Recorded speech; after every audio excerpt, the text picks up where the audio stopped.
¿Qué onda, Mina? Welcome back to Mons. We are playing Monster Girl Manager for the second time. Let's go! All the Monster Girl Manager fans come out of the woodworks. Also, hi Mia. Wow, you got you got that message in really early. All right, just making sure everything's okay. Everything looks spiffy. All right, I'm sure 3 minutes of this intro song is enough, so let's just continue on. Got my coffee here, which I forgot to take one sip out.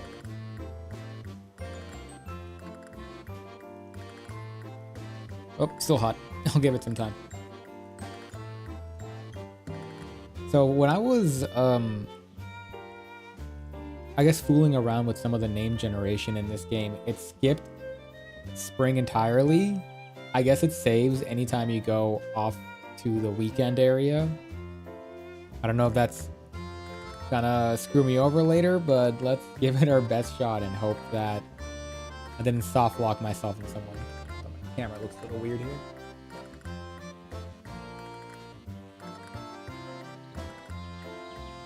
There we go.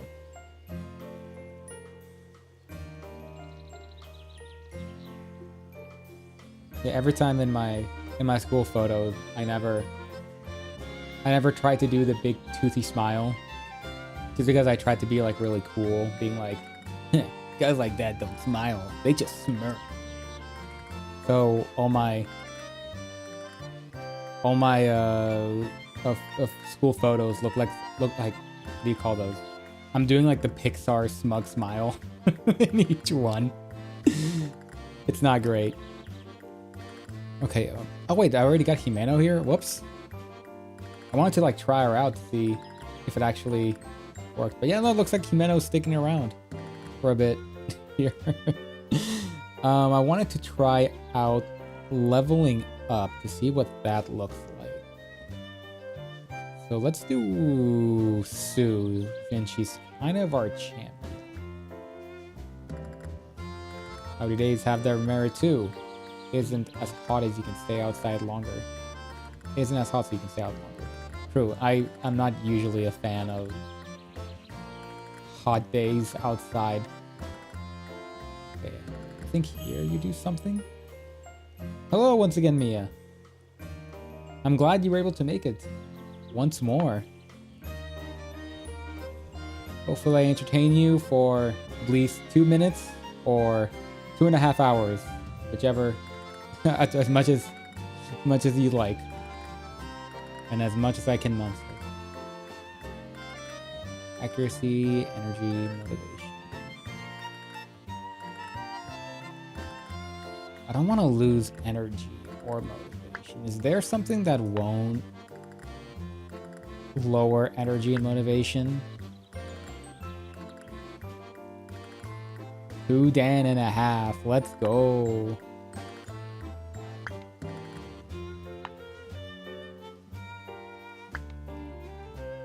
I like to think that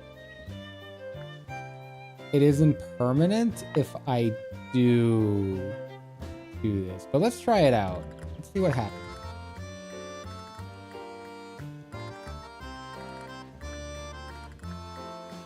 Ah, oh, damn, I accidentally talked to them. Okay, it seems like the goal... I'm pretty sure the energy and motivation is temporary. It seems the meta would be to get 6 and then make 3 work and then 3 to the dungeon and then just kind of switch them out, I suppose. I like to watch the content in here. I really appreciate that. I'll try to see how much I can provide for as long as I can. Well, girls are happy they perform better? Oh, the monster girls. I'm like, is he making like a meta remark? Make sure they are energetic and motivated before sending them to work. Okay.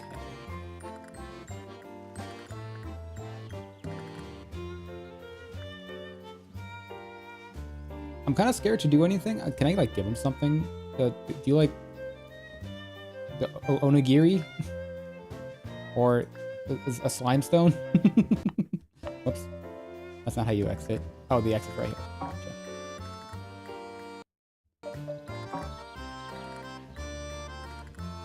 I'm just gonna go. I feel pretty confident in whatever's gonna happen, and Suu here is gonna be our little test. Anyways. So Mia, something I was curious about since I was kind of thinking it over. Do you, since you know you're the only viewer at the moment, so you get massive dibs on this. Do you prefer the streaming content, the shorts content, or like the edited video content? Or you can say you really don't have any preference. It's more of a the personality is doing something. Because you've already seen my intro Welcome to Mon's video. I think that's the video you actually commented on. That's kind of the style of my videos. I don't have any current video that I've made, like one in recent years. Can I go to this engine? Yeah. Yeah, I don't have one that I made recently. Let me just make sure this is the middle. Okay, yes, this is what I wanted to do. You don't have any preference. All right, cool. Because I know some people get stuck in certain audiences. So this is very... Let me start at highest one. Oh, thank you. I appreciate that. Thank you that you enjoy all of it. So something I've heard from other content creators is that the biggest one of them all, this is like the biggest stereotype of them, I suppose, is... Am I fine? Hold on, I'm like making sure I'm okay. There was one that I really wanted to get rid of. Okay, I want to get 2 of these. And then 1 of this. Yes, okay. There we go. So the biggest stereotype for audiences that only watch one type of content is people who watch shorts. So if you gain like a massive audience that only likes to watch shorts, a big majority of them won't bother watching videos or anything else. They tend to only stick to shorts. I'm gonna try to pick the lock. No dice. So that's something I'm kind of like thinking about on... Why is there a Red Bull in the... This game is pretty weird with its technology in it. Maybe this is like a what is it, like a near automata situation? It's like a post-apocalypse where we just found some scraps and there's just some medieval villages that found some Red Bull lying around. Imagine that's what remains of humanity, just a bunch of Red Bulls. An artifact is lying in the center of the cavern. Looking up, you can see bats. I think I usually do this. Okay. Remove harmful status at the start of the battle. That's really good. I want to have that. Let's just get this as well. I usually just move the boulder. Generate a gray orb. I'll just get that to Humana. There we go. Yeah, it is pretty strange. Although I heard that... Oh, man, there's like a different category in my head. It's like one that isn't talked about. I think it's like the pioneers. It's when people discover a channel for the first time, or people who look out for smaller channels, I think usually have a... they're in a different bracket. They kind of look for more for personalities. Not that others later on do, but it tends to be pretty common with people who are like, oh, I'll give this person a shot even though they have 0 subscribers or something. I don't know. That's just what I'm thinking. The user in the middle ally swap forward. Ally teams. First A heals. Target green orb is healed. Okay.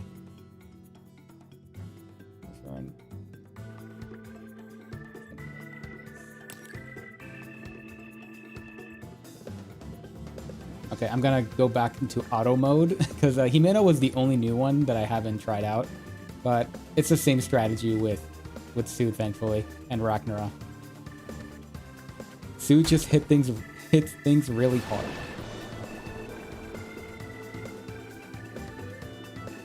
So yeah, very often you get a lot of like, some people will only watch certain kinds of content like VODs or videos or whatever. Some people are more spread out and are willing to try some new things. Like, it all really depends. And I don't know. I'm kind of like you, Mia, where most of the people that I do watch, it's for their personality. And that's what I stick by. Like, I'm just kind of like, okay, you do anything and I'll try to catch the kind of content that I'm interested in, which tends to be a broader range. Although I do know some content creators that maybe I do fall into their stereotype. Like, for example, at least for a lot of the current HoloLive members, I don't watch their streams very often, but I do watch their clips and song covers a lot. And this also includes the Holostars as well. Like, maybe I'll catch a Mori Calliope stream or a Flayon stream here and there. But generally speaking, I'm kind of... I'm kind of just watching like their videos or their clips per se. And I wonder if that just has to be the case all the time. Yeah, I'm just making it like, these slimes are really persistent. Oh my god. Yeah, there's a set of content creators that I watch for over, I think it's been 10 years now since I watched them, maybe even longer. But I watch them for pretty much all their content as well. I don't know. I guess I'm kind of meandering, but it is something I'm thinking about now that I'm in the driver's seat, you know? Usually that was the case. Yeah.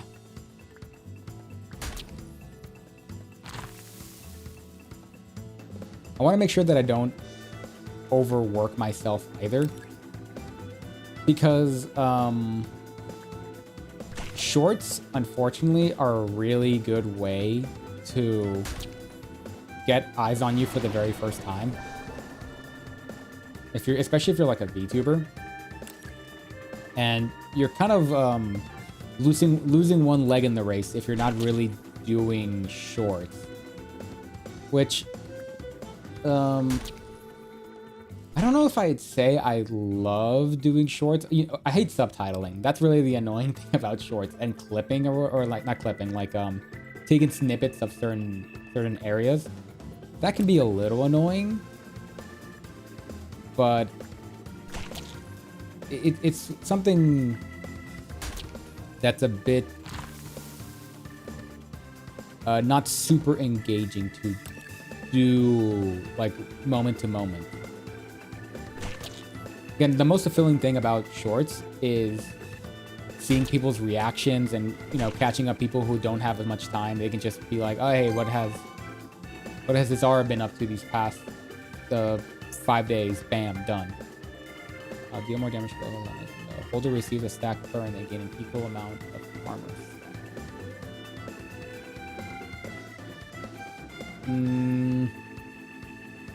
Let's give this to Suu. And I think it should be good.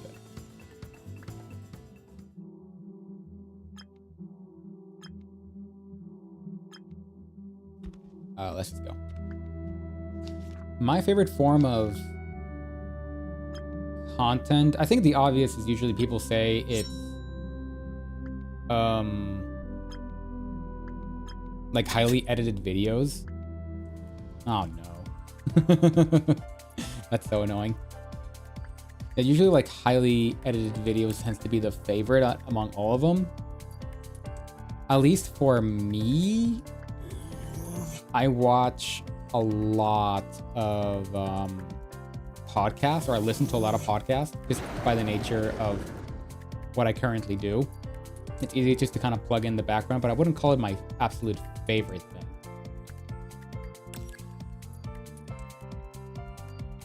God, this is tricky. I can't switch out Suu, so I gotta make sure Ragnarok doesn't die.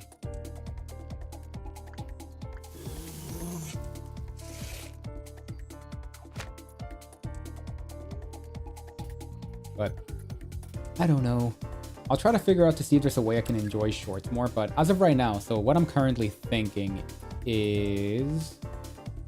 slow down the opponent right now. I'm thinking about switching my streaming time to my video editing time. Because there's a video that's been in the back burner for a while now, and I kind of feel confident now to sit down and really try to do it. My absolute favorite is like a horror story. Yeah, those are really popular. So many of my friends are into, I don't know if, I'm sure you know who he is because he is like the big one, but like Wendigo is kind of the big one I always hear from that crowd. And you look over his subscriber count and it's like insane. And people who do content like him also have like an insane amount of viewers. It is kind of a big audience, or a big playing field, that genre. It is. I wonder what it is. I never quite gauged with the horror stuff. I'm open-minded to try to see what's the good stuff. Oh, I might die here actually. This bear is giving me a really hard time, and so is this trap, quite frankly. Oh my god, they're still trapped. You gotta be kidding me. Ah, geez, what can we do? Okay, there's a chance Ragnarok won't attack, or the dog won't attack. So I think healing Suu is really the only viable option. Ugh, that's not good. That's not good. Okay, I made the right choice. Are they still trapped? Oh my god.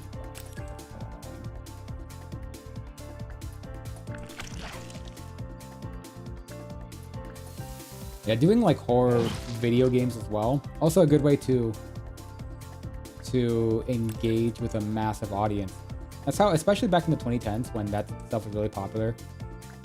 I don't know who, I'm sure everyone knows who like Markiplier is, right? Like that crowd built their audience on just finding the newest horror, and they've gone a long way due to it. Honestly, I'm kind of jealous. I really wished I loved supernatural, not supernatural, but like kind of horror stuff. It would also kind of fit my character, but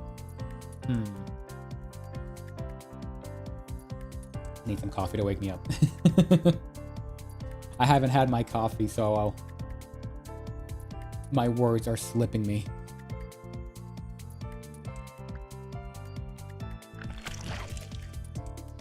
The horror story I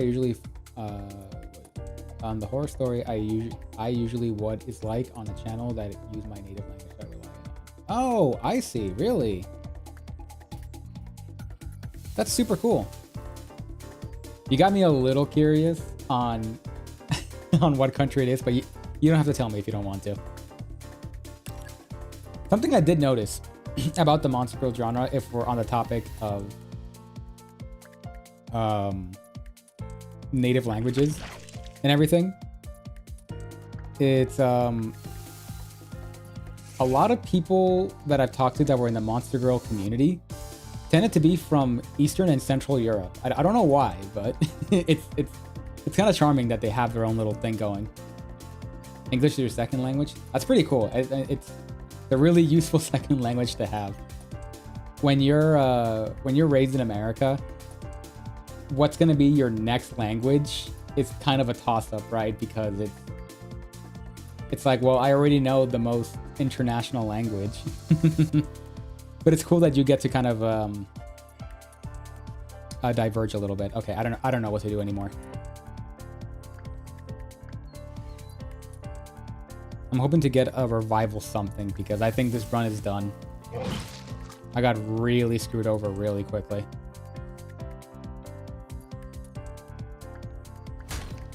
Oh my god. My country is on Asia, but not the mainstream one, the brown one. Yo, East Asia / India. That's really cool. I mean, it can be anywhere in Asia. Increase the power of orb overflow. Heal for a small amount when skipping a turn. That is very useful right now. I'm gonna give this Himeno and see how long she can last. I need to get a revival anything.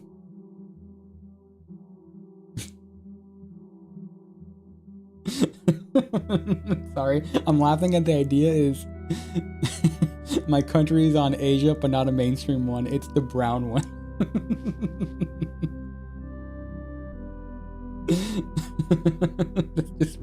That's just really funny to me.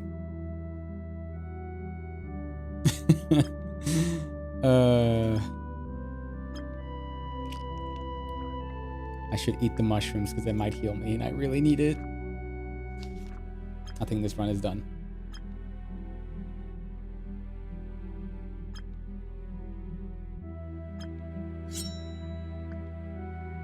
I am a geography fan, but I have a lot of blind spots. Because I'm a weeaboo, and like Japan stuff is kind of my fort when it comes to knowledge of Asia.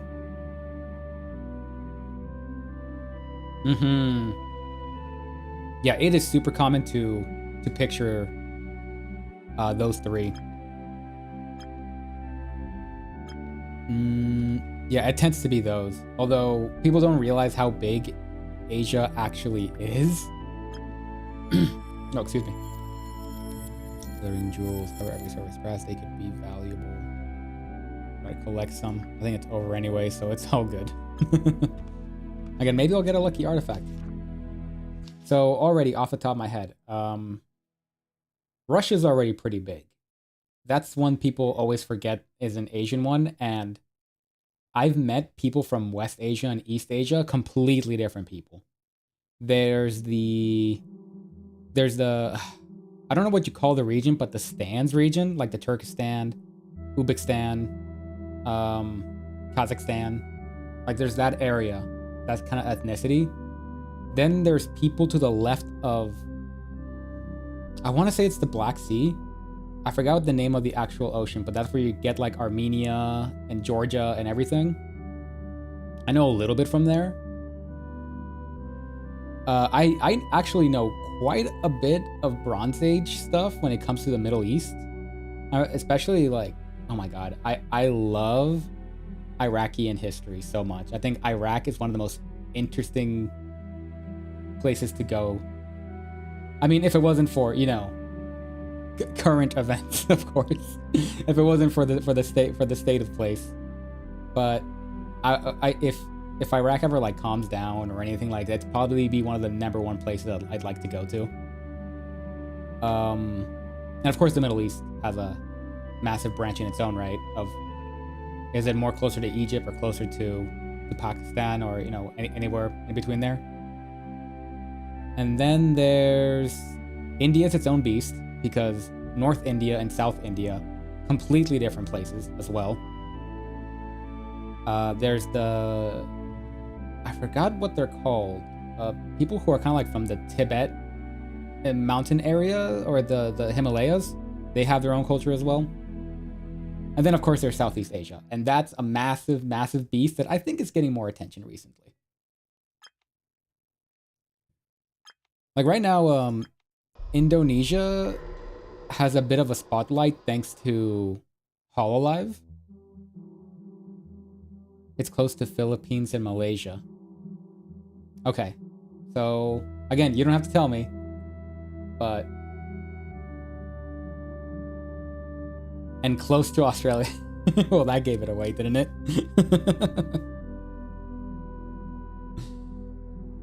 Well, actually, it could be Singapore or oh no. What was that country called? Brunei? There's an island near Indonesia. I completely forgot what it was called, but there's 3 countries on that island. There's a really tiny one, a somewhat medium-sized one, and then there's the big rest of it. And I completely I'm blanking out on what those countries are.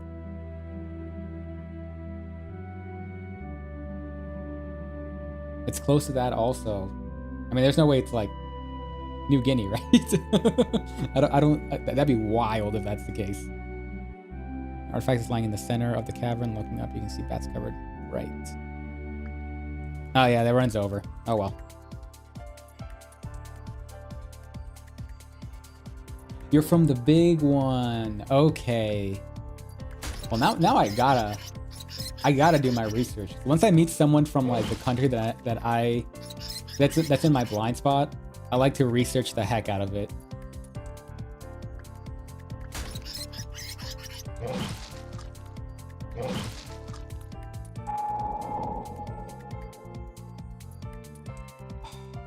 Because I remember seeing a video.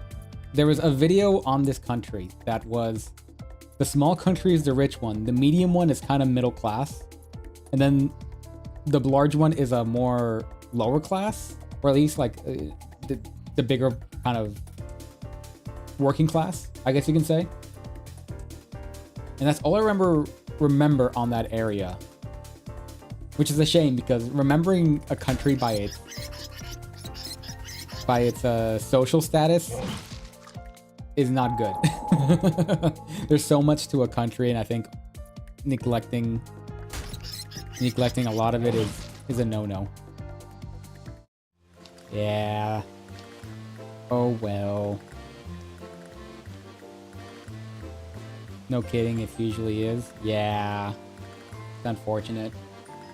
One more sip of coffee to wake me up.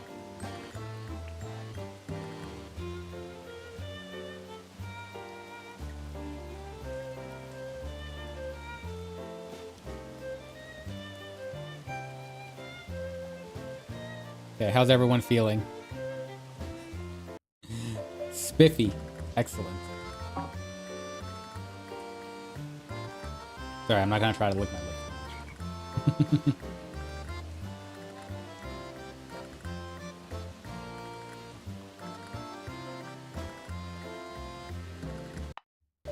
You need an umbrella, you can borrow mine.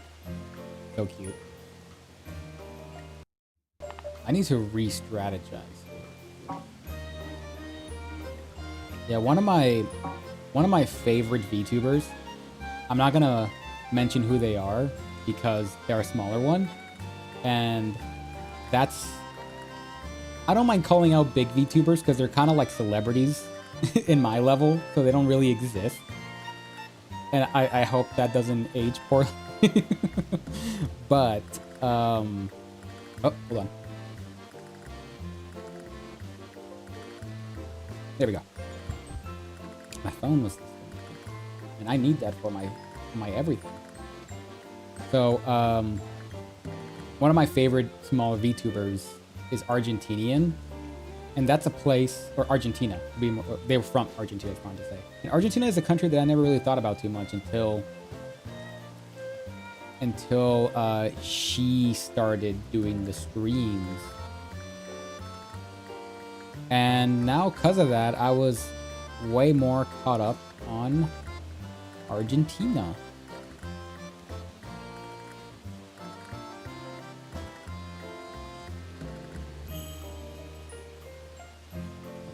Can I make you like do something here? No? And here we call the people who love Japanese culture weeaboo. Ah, you too, huh? Oh wait.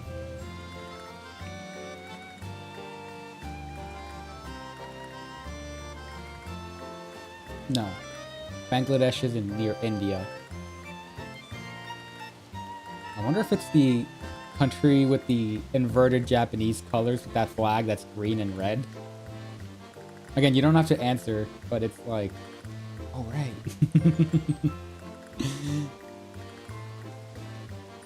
Sorry, I'll stop trying to guess. It is rude that I'm trying to do that, but I am a little nosy when it comes to geography stuff because I absolutely love it.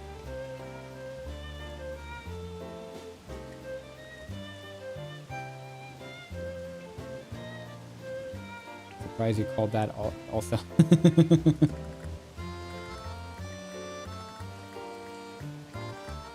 There's a country called Brunei, but I don't know where it is. Which where it only has 2 colors. Okay, that's good. I know some people get very, very sensitive about it. I mean, unfortunately, I have the most boring answer of being from America. It's such a cliche. I feel every big creator that speaks English is from there. So, I mean, there's a lot of like British ones, and you know, it's a big international audience nowadays compared to the early days of YouTube. But I feel it's such a cliche to say, yeah, I'm an American street. It's so cringe. The one thing I can say is that I'm not culturally completely American, even though I was born here. I have roots somewhere else as well, and I'm also a massive weeb. It's in the store actually.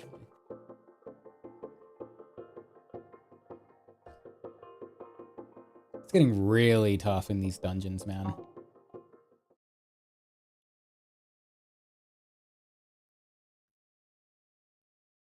Do I want to go to the dungeon again?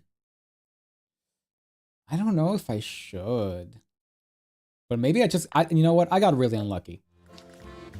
Oh, whoops. I shouldn't have done that. You keep training Suu. Actually, can I get, like... You think it might rain? No.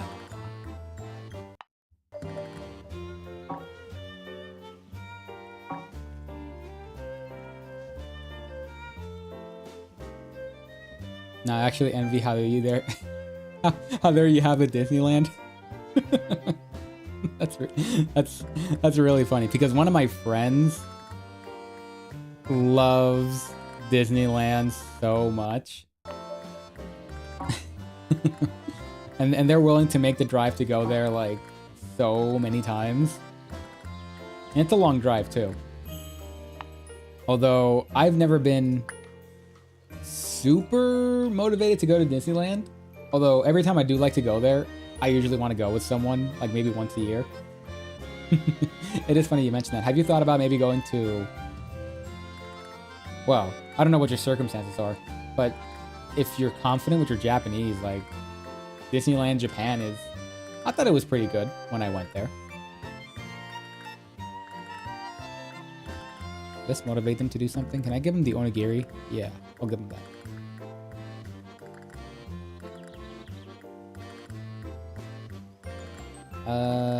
I think they're fine. Let me just check their status.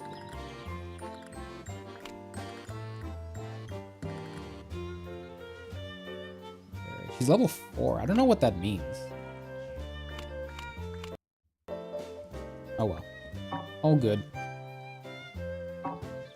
Mine used to have one, but they changed into a shopping area. Oh, that's unfortunate. Oh well. Well, I'm kind of shrugging. It's like, at least is the shopping good? Hey, at least here in if this was in America, it would have been changed into a parking lot. So at least it wasn't that, for whatever it's worth.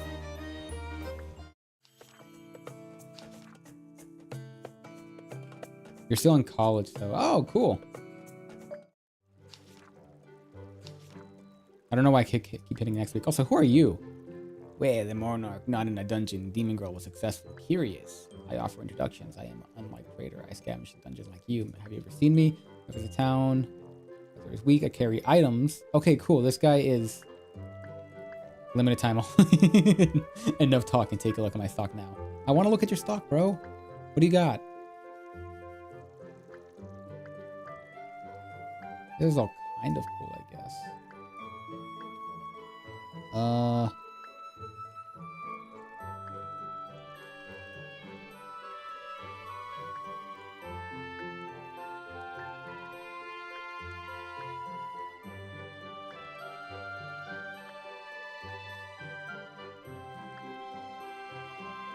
Let's do this for now. I don't mind buying one. Actually, there's more down here. There's a lot of immunity stuff down here, but I'm just going to buy one of these just to test it out. And see how that looks. Can I buy one? Thank you. But they have, like, Snow World. Oh, maybe in the future. Oh, I see. I see. Yeah, save as much money as you can while you're in college. That's a very good idea. When your healing skills, health. Cool.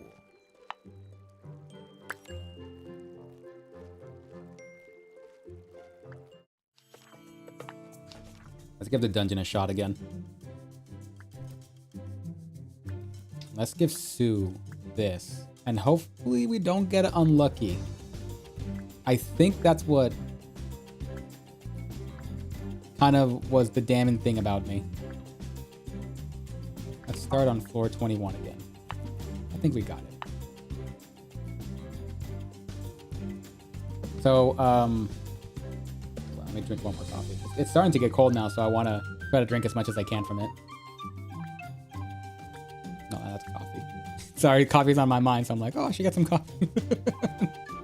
There we go. Okay. Is there a revival? No.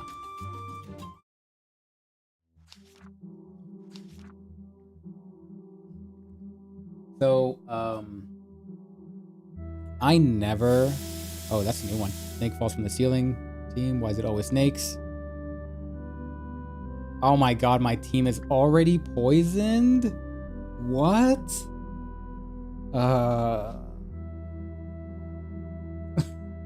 That's lame.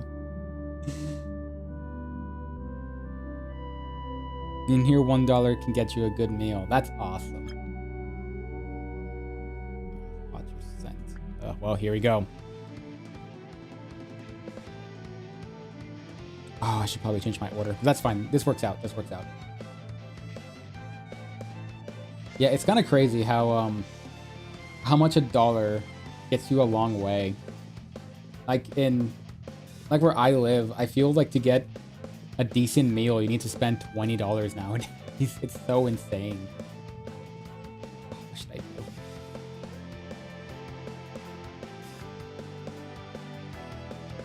Can I do this? Whoa, that's crazy.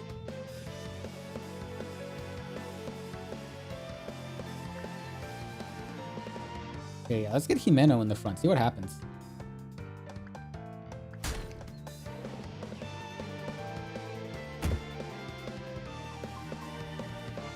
You can take some of the bleed, I hope. Yeah, the snakes fell from the roof and already, like, all three are poisoned. It's so annoying. $20 in here you can survive for like 2 days. Jealous. Yeah, when I went to Japan, I'm gonna walk in a little bit. Give me some flow on the body. Okay, so Suu can also be a healer, which is good.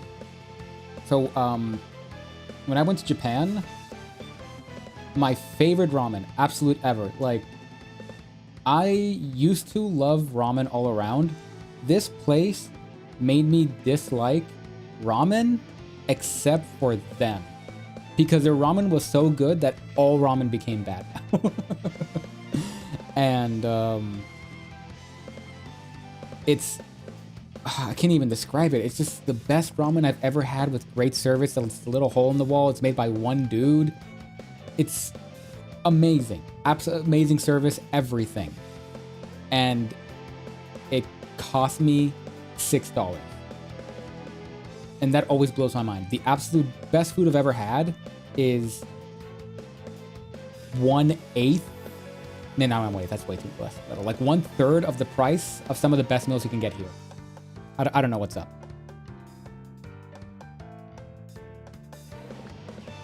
It's so strange how it all kind of works.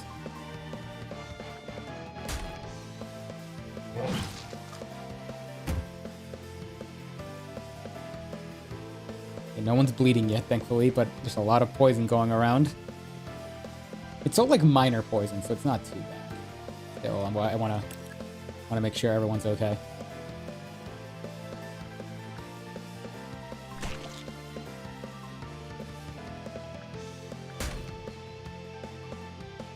Yeah, and recently, in the last 2 years, I've been getting super into Thai food. And it's the same situation where I've looked into what you can get in Thailand. And the like for like $20, and it's kind of like a similar situation where it's just like so cheap and so amazing and everything, and I don't know. That's not to say that there's good American food you can get over here, but I can't help but to feel like, yeah, all right, this feels like I'm losing like an arm and a leg just to just to get something that's pretty good. Yet, meanwhile, in Japan, I can get something life-changing, and it costs you like a pen and maybe a penny or something. I don't know. It's so strange. That's just how the economy works.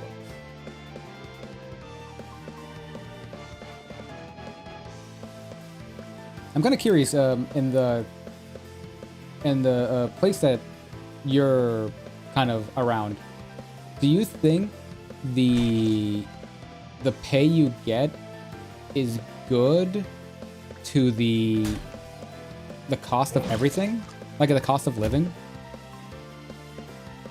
McDonald's in here have a fried chicken and it tastes good. Yeah, I've heard I've heard any McDonald's outside of the US is good. Our McDonald's here just suck, I'm telling you. But local tastes better every time, right? Every time. Even here in the US, just I don't even bother with McDonald's. Go to an authentic burger place. Always better. No? Oh. Well, now I feel sad for asking. It's all right. It's almost the same. It's the same here too.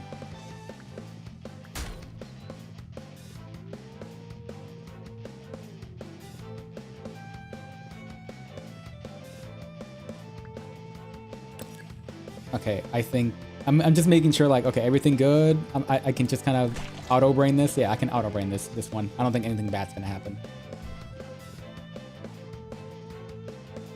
But yeah, cost of living has just kind of been a difficult thing everywhere in the world, it seems. I'm sure there's a country that's like, yeah, it's not too bad, but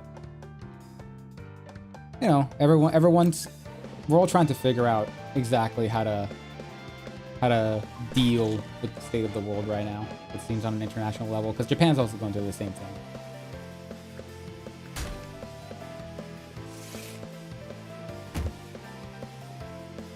Coffee's almost done. Exciting.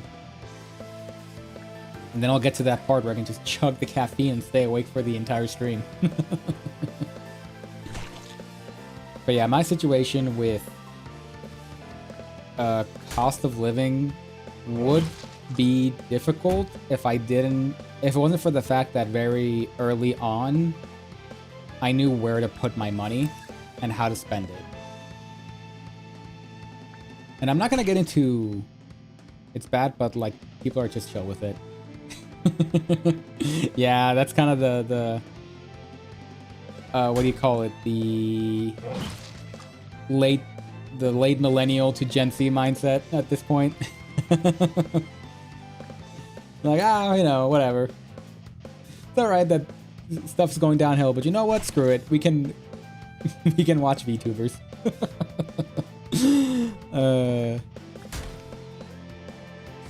But yeah, one of the experiences I remember. So when I first moved out, I didn't really know how to spend money well. I just kind of said like, oh, I can live on my own and do whatever I want and whatever. And I used a card at the time, like a debit card. So there was, you can only spend so much until it denies you. And I was buying like $12, maybe even less, like $8 worth of food at the supermarket. And in front of the cashier, it said that the process didn't go through. I checked my bank account and I only had $3 left. So my food for the week, all I planned on getting was a peanut butter and jelly sandwich for like the entire week. But after my card got declined because I didn't have enough money, I only had $3. I had to kind of look at the cashier in the eye and say, well, I'll just put the jelly on the side and only get the bread. I put away the condiments, like the peanut butter and the jelly, and I just took the bread. And that's all I took home to eat for the entire week. And that moment stuck with me. It was a harsh thing for me to happen, but it was the most important lesson that I learned about money. And ever since then, I've been really on point with making sure my finances are all okay. In here, they have a system that doesn't need a card to pay things, only needs your phone. Yeah, that's starting to become really popular. I still don't know how much I should trust that. I'm a little bit of a boomer when it comes to it. But what else? Maybe one day I'll finally get latched on. Hell no, that sucks. It wasn't great. But again, I'm glad it happened because now I learned a lot. All right, final coffee chug.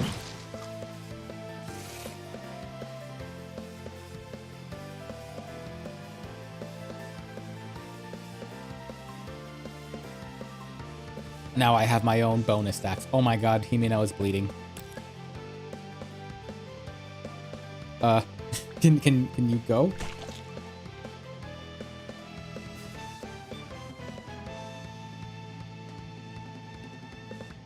Does this do a lot of damage? Oh my god, she missed. Is Himeno gonna pass? Well, not pass, but faint. She's bleeding so much. Please stop. I beg of you. Oh my god. Can I like switch positions with Ragnarok for a moment?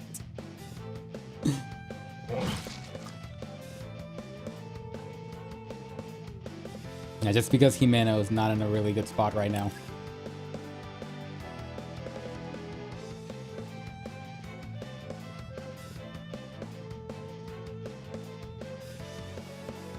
Put her all the way in the back. There we go.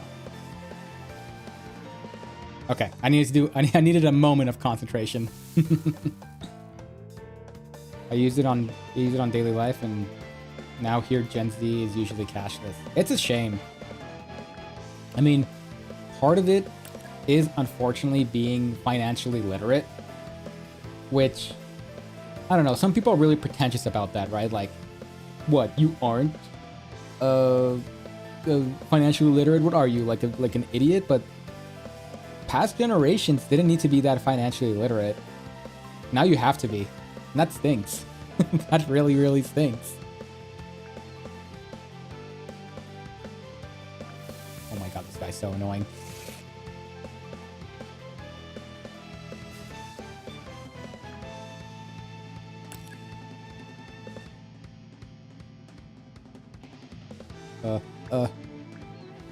Oh, come on. Give me a break, please.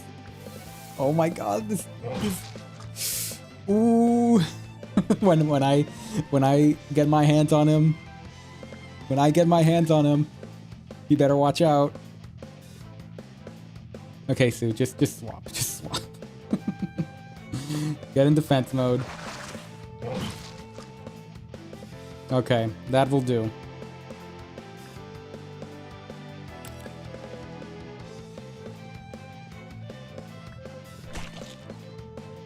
This guy's the worst. Oh my god. I'm gonna recover some energy. Okay, so I'm just gonna mindlessly grind a little bit here. Is he... Crazy part in this country is the government. I mean, which country doesn't have a problem with government, am I right? I'm kidding. Oh, wait, I won.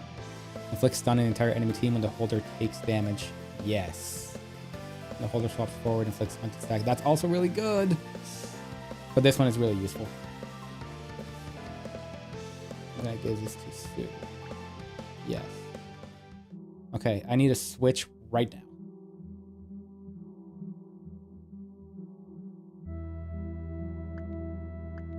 And hope the same thing doesn't happen to me. Where are my items again? Luck low, no kidding. Consumables, there it is. Heal, removes half negative stacks. That's really good. Let's give it to Himeno. And then let's give one energy drink to Suu. Okay, there we go.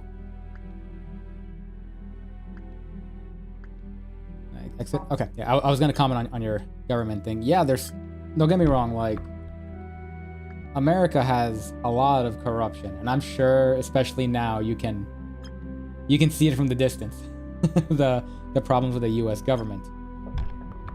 But America, all things considered, it's okay. It is in an okay spot compared to the rest of the country when it comes to corruption. If you look at other places in the world, like theirs it gets pretty bad. And I can imagine in your case, it's just also a problem there, which stinks, right? I kind of wish we could all be spiffy, all have really good governments, but some people on top, you know, they clawed their way up there, and those are the people that ended up there. Ah, she lost all energy. That's a shame. What if I go here? Okay. I need to strategize this right now. Wait, remove user. Remove all trap stacks from ally team. I should have done that. Oh, I should have done that. And when I was getting trapped by everyone, I feel silly now. Okay, don't miss. Good. And then shield. And everyone gets stunned? Wow. That artifact is really dumb. That artifact is really, really dumb. It's way too good.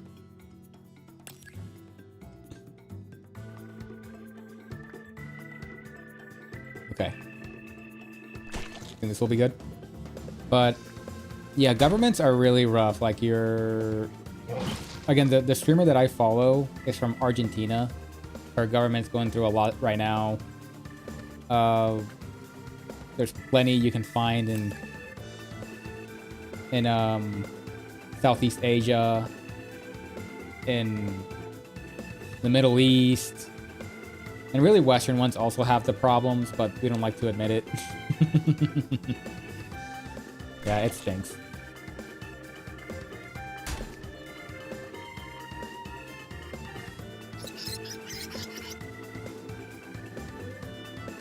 Okay. Again, I'm like, this game has been pulling some quick shots on me all of a sudden.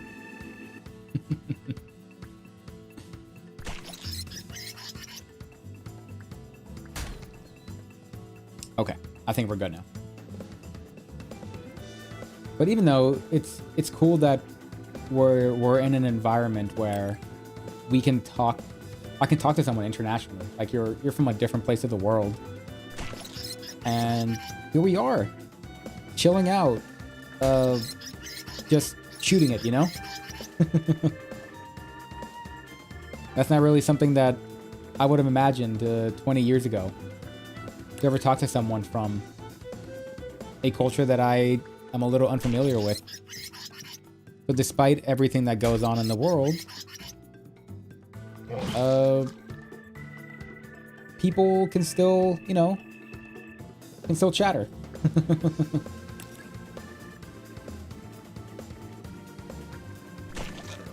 I guess what I mean is like, you know, governments suck and everything, and everyone knows that, but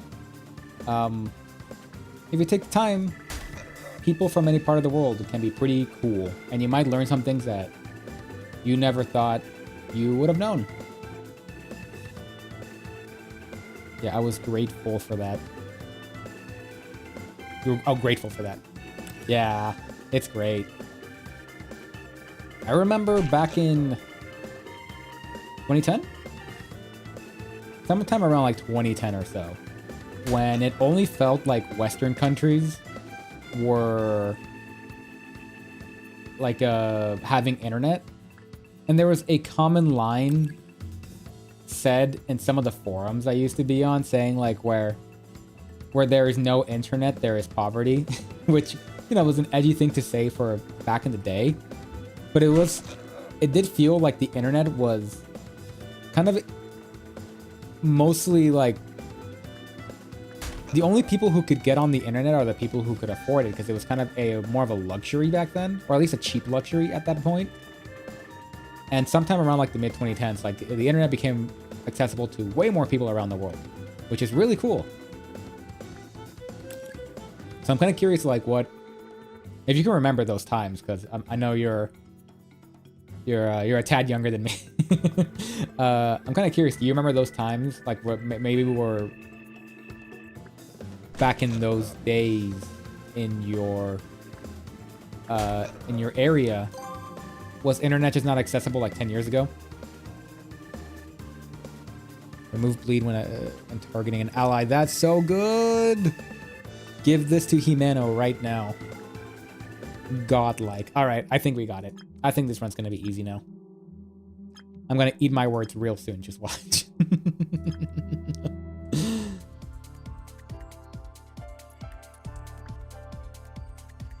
If only there was one that could heal poison, that would make it all amazing. All my worries would disappear. And again, this stun bottle is really I can't help but to say it, but it feels like an instant win button.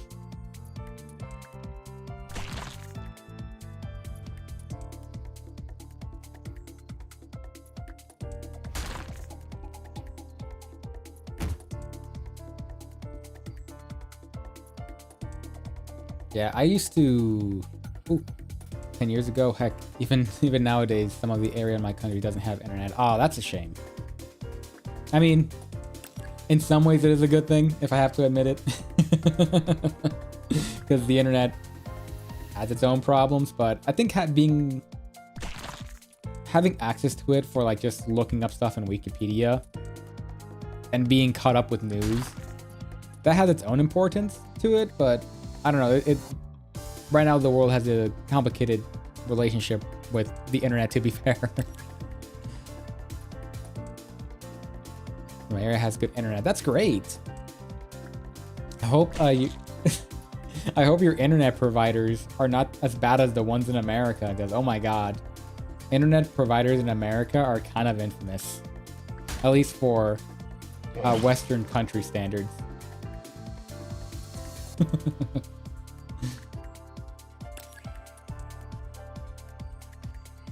I mean, it's I would have said it's actually kind of yeah, it was somewhat true 10 years ago for the United States. Kind of hard to say when I'm really thinking back, but 5 years ago for sure.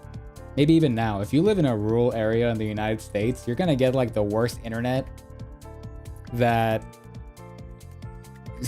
it's basically like Australia tier internet where it just takes forever for anything to get going.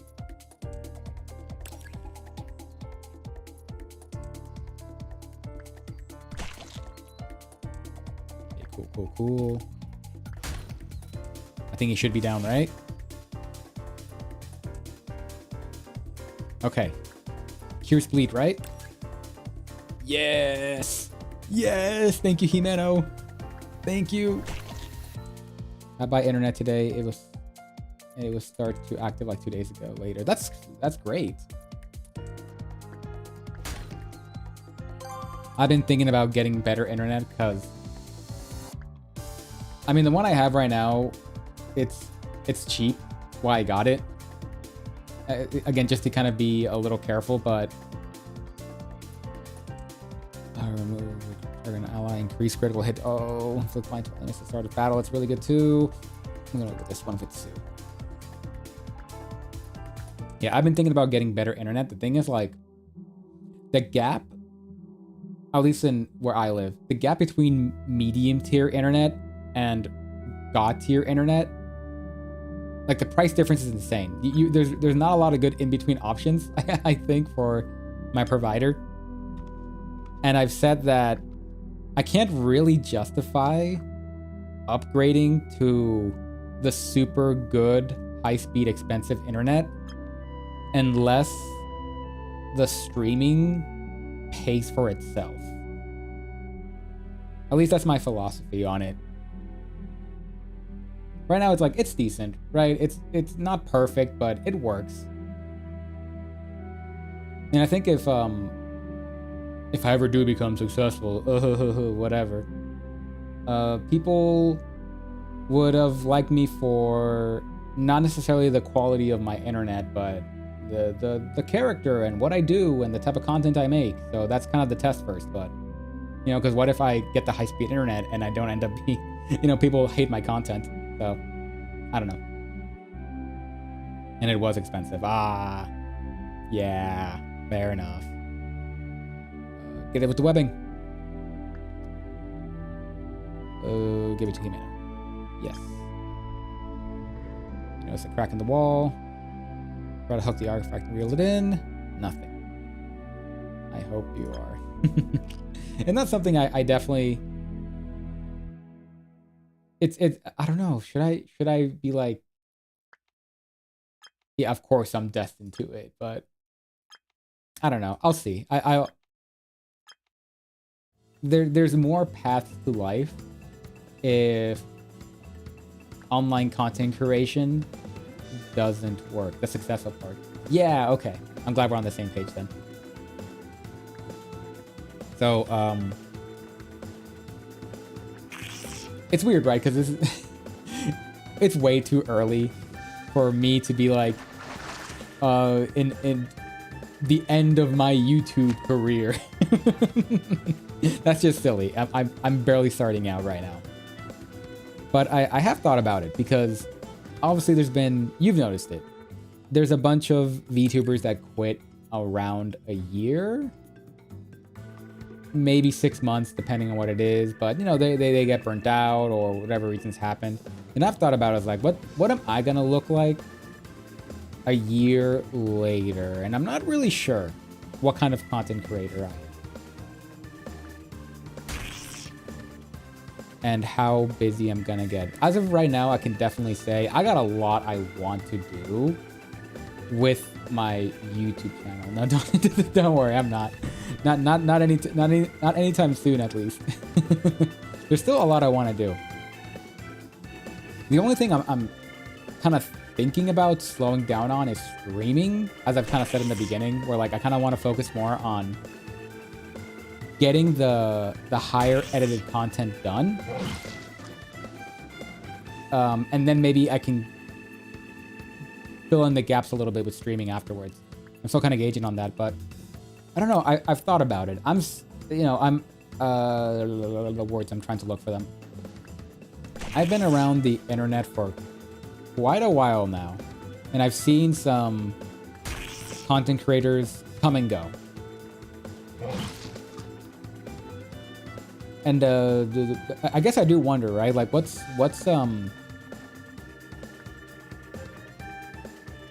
does the end of a YouTube channel even look like? I don't know. It's always been strange to me. I could see myself doing this for like 1 more week or 50 more years. It's weird. I actually don't know how long I might actually go. I usually see VTubers on Insta. They're spreading there now too, huh? I know there was a couple in the early days, but looks like they're starting to spread there too. That's pretty cool. Let's see.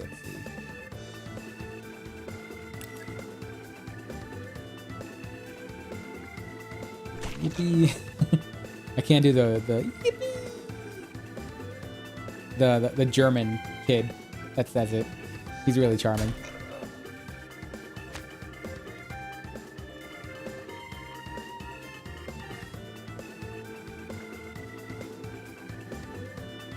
Yeah, sorry, I'm like thinking like two places at once. How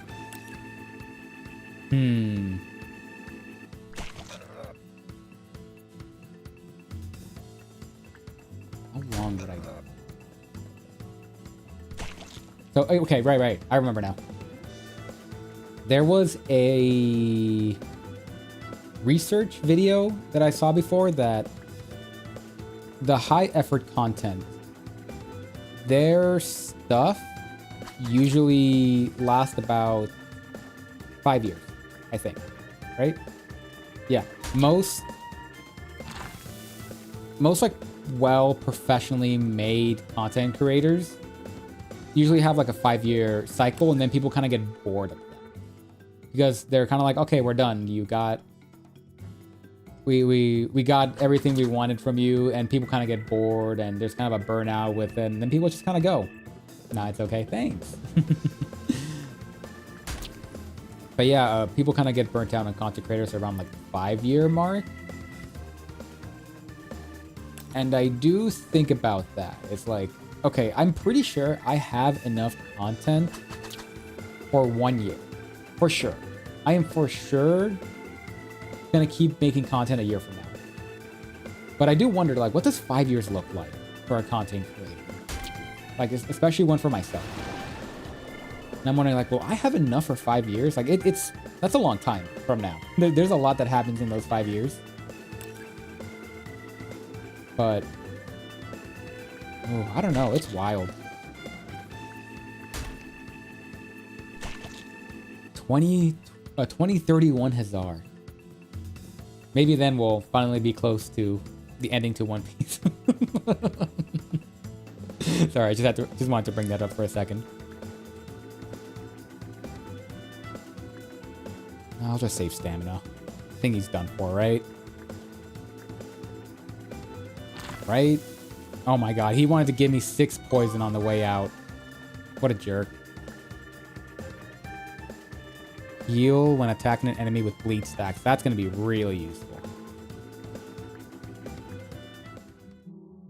Oh, it's okay. Yeah. And we both said it already, Mia. We're both people that have watched some content creators for a long time. So, I don't know. You know what I could actually really see myself doing is, I hope World War III don't happen. I don't even know what World War III would look like, man. Like, if I don't know the future of my content, I have no idea what World War III is like. Oh my god. But, yeah, I don't know. Let me try to get set up here. Heal up Suu, right. Bash her in. Defend. And hope we don't die here. Good. And everyone is stunned. Oh, Lord.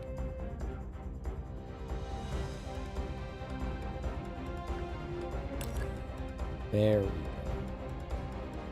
Oh god, I lost track of what I was talking about with YouTube careers or whatever. Right, I was talking about how long term we stick around. Yeah, okay, now I remember exactly what I was gonna say. So I see a scenario where I get burnt out, say like 2 years from now, and I say, hey, I need like a 6-month or a 1-year break, and then I come back with a different style of content. I can see myself doing that, honestly. But I don't know if that's something, you know, will will VTubing become a part-time job for me? Will it just stay a hobby? Will it become a full-time? Like, that's still in the cards. I don't think it's going to become full-time. I shouldn't count on that. I think it's probably going to remain a hobby. It's what I'm betting on. And I don't know. I guess gauge from there, right? See if how I'll do it.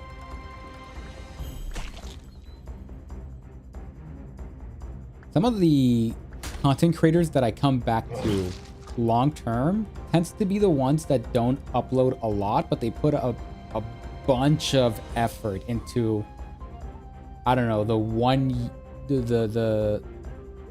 the annual video they make. So for example, I forgot his username, but the guy who makes down the rabbit hole, I always come back to his video. But he only makes them like once a year, maybe twice a year. But every time it's like so well researched, documented, edited, and everything. They're so good. And I would like to see a version of that, of me doing something like that.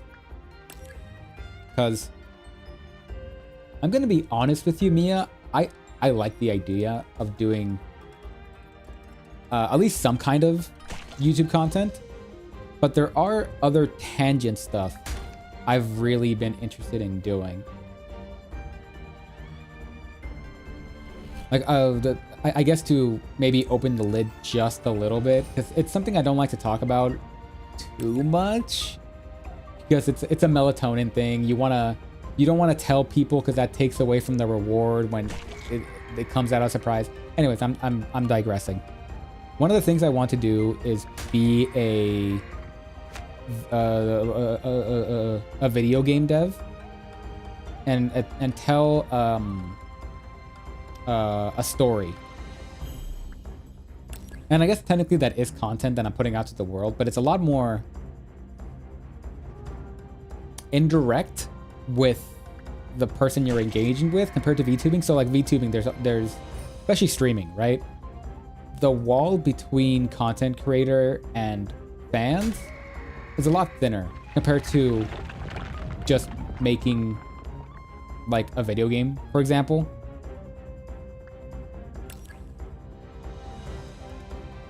And I wonder how that would gauge out. One of my favorite, well, I keep saying it, right? One of my favorite content creators. I have a lot, I'm sorry. But one of the content creators I like following, I should start saying that. They went through that 5-year cycle I was talking about earlier, where their content blew up in the first year, and then sometime around their 5th and 6th year, they saw a bit of a drop off, or they were kind of getting stuck in the rabbit hole of only doing certain kinds of content. And I'm sure that was a bummer for him. But what he started doing around like year 5 was he started writing books. And he hasn't been too explicit on what he's been doing with his life, but he's been uploading less. And it seems like he's getting his books rolling, which I think is good, honestly. The fact that I can always engage with his content if I wanted to, maybe it's not as direct, but the fact that it's always there is a little comforting, I find.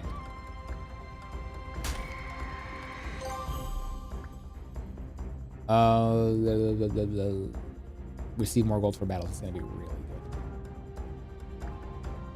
So yeah, that's something I'm wondering as well. Is I don't want to say like I'm moving on from content creation forever, right? But rather,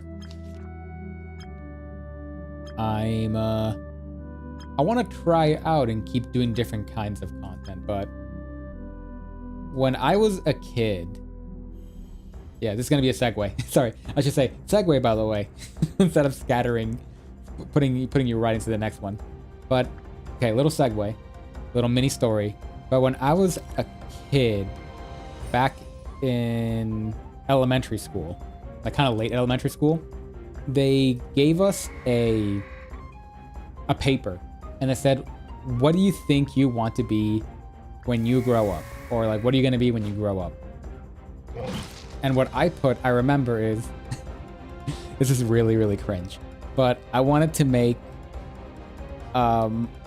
my own Super Mario Brothers game. I wanted to be a video game developer even back then. And you know, it's because I loved video games, especially at that age. Just, you know, like Super Mario Brothers and all. All right, flip. Thank you. Okay, let's defend a little bit. And I got older, and then different priorities changed, right? Money became more of this, and job careers, and, you know, adulting kind of came into my life. So that's not something... The path to be a video game dev was something that kind of slipped out of my mind as I got older, and my legs and then my limbs stretched out, my voice got deeper. But I think recently I have started to think about where that dream has kind of always been inside me, and I feel I've been neglecting it too much. So I definitely want to do it at some point in my life. And as far as, you know, that goes when it comes to making video games, man, I have enough ideas to last me a lifetime. Honestly, the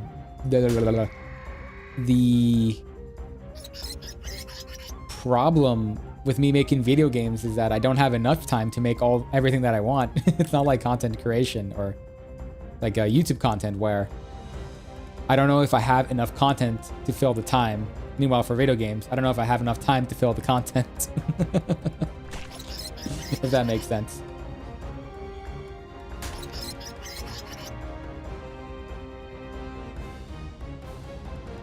Okay, I know these jerks like to give me random debuffs, so I'm gonna make sure that they can't do that. Oh, I'm blind right now. Oh. Well, it's okay. I'm doing okay right now. That makes sense. Yes. Thank you, because I know not everyone can understand me that well. There was a common joke back when I was in high school where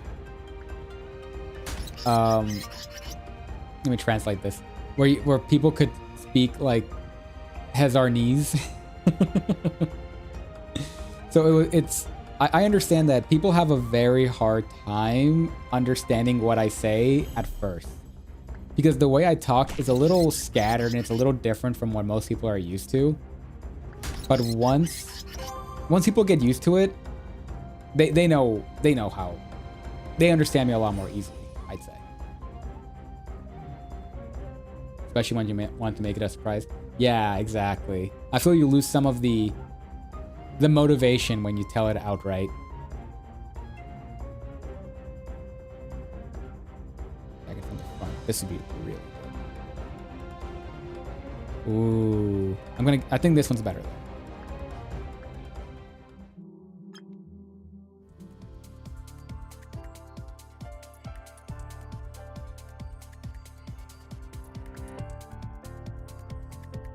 What should I do? Let's do this. Yeah. Then get this person in front. And then shield.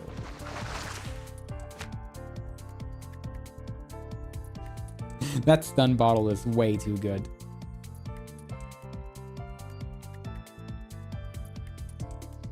I'm gonna be a little experimental. This might screw me over, but I want to try.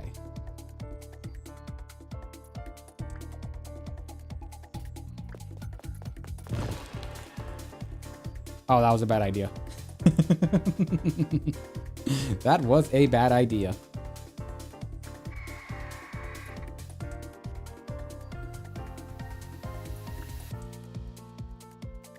Okay, what I wanted to do was just switch Himeno with Ragnarok.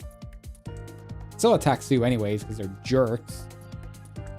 But it's fine. We can do this. Then switch him out. Get in the front. Then attack. Bam. Oh. Because I think Ragnarok is way more offensive. That really helps. Yeah.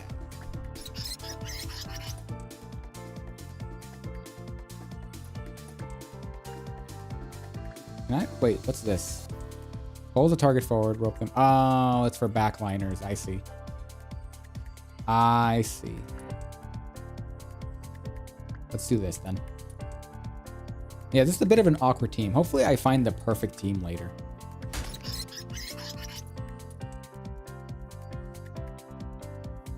Yeah, also, I don't, you probably could tell that I don't have a streaming schedule like most professional streamers.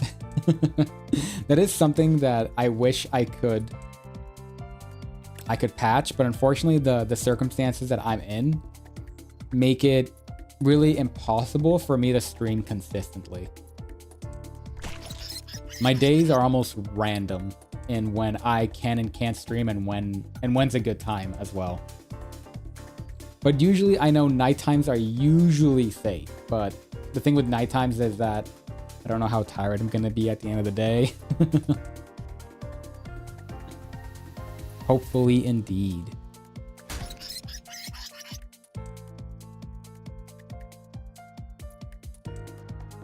You could really use more energy though. Yeah, maybe in the future or when my life becomes really stable, I'll think about having a streaming schedule, but as of right now, the most I can do is kind of predict a day ahead. But even then, I'm pretty prone to delaying streams for like a day or two or canceling them if I need to. I'll try not to cancel them. The most I'll try to do is delay them.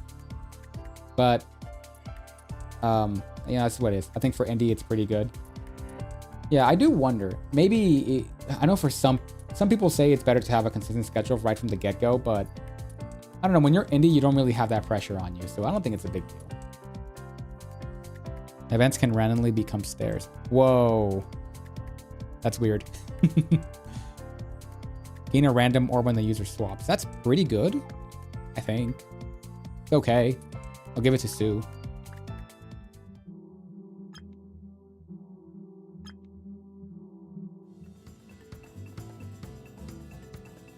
A little low on energy.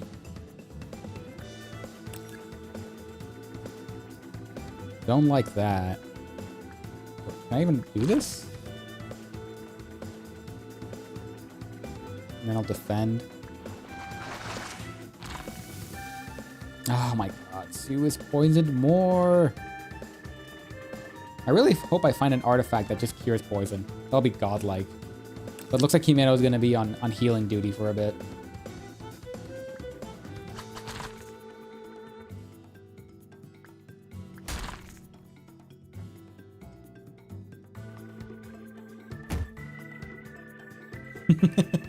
now he's stunned for 2 turns. That's really funny.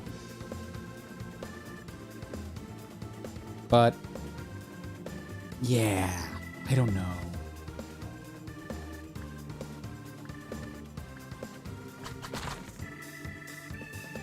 Trying to find out how my streaming will be is gonna be a mystery.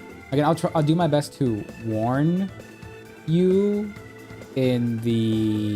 on my Twitter and Blue Sky, which I do use. I know it's a weird one, but yeah, I try to I'll try to give that warning out since someone is actually watching me now. You know, there was one stream that I ended up delaying for a day before you found my channel. And honestly, I just didn't even care putting it on my Twitter. I was like, whatever, who cares? No one's really watching right now, so I just kind of skipped it. But, I mean this in a nice way. Now that someone's watching me, I gotta be a little more responsible. Or, you know, I gotta be a little more on top of it. Just because I like to be on top of it. I like being that. Blue Sky, is that a social media? Yeah, so that was kind of the response to people hating Twitter. People went to Blue Sky. And there's some people that really, you know, because Twitter pushed some of the Grok AI stuff onto its website. And some people really, really hated that, especially like artists or people who just are in businesses where AI isn't really good. It's not a good thing for them to be spread around or so. So a lot of them went to Blue Sky. Even though it's been said that Blue Sky had its own problems. I forgot exactly what those problems were, but apparently there are problems there. But there are some people that I follow that go on Blue Sky, so that's why I'm there. Yeah, I mean, you're good. You only really need to follow my Twitter because I literally post the exact same thing on Blue Sky that I do on Twitter. So it doesn't really matter. Chance to inflict stun when hit by an enemy. Do they need more stun? Inflict weak when a holder inflicts arm skills that target multiple enemies deal more damage. I don't have any of those. This one's just funny, but I think I should give it to Ragnarok to kind of help out. Yeah, the butterfly one. That's... I guess it is the butterfly one, huh? I never really thought about it that way. It's kind of like looking at Twitter. It's like, oh yeah, the bird one. I'm like, yeah, I guess you're right. I don't know. It kind of flies over your head when you're so used to it. You notice a crack in the wall. Peering through the artifacts rests in the pit, illuminated by the beam of light.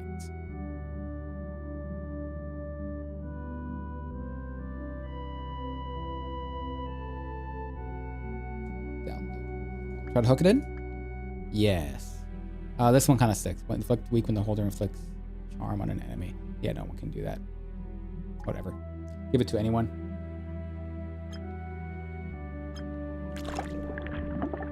Fish out the object. Some coins.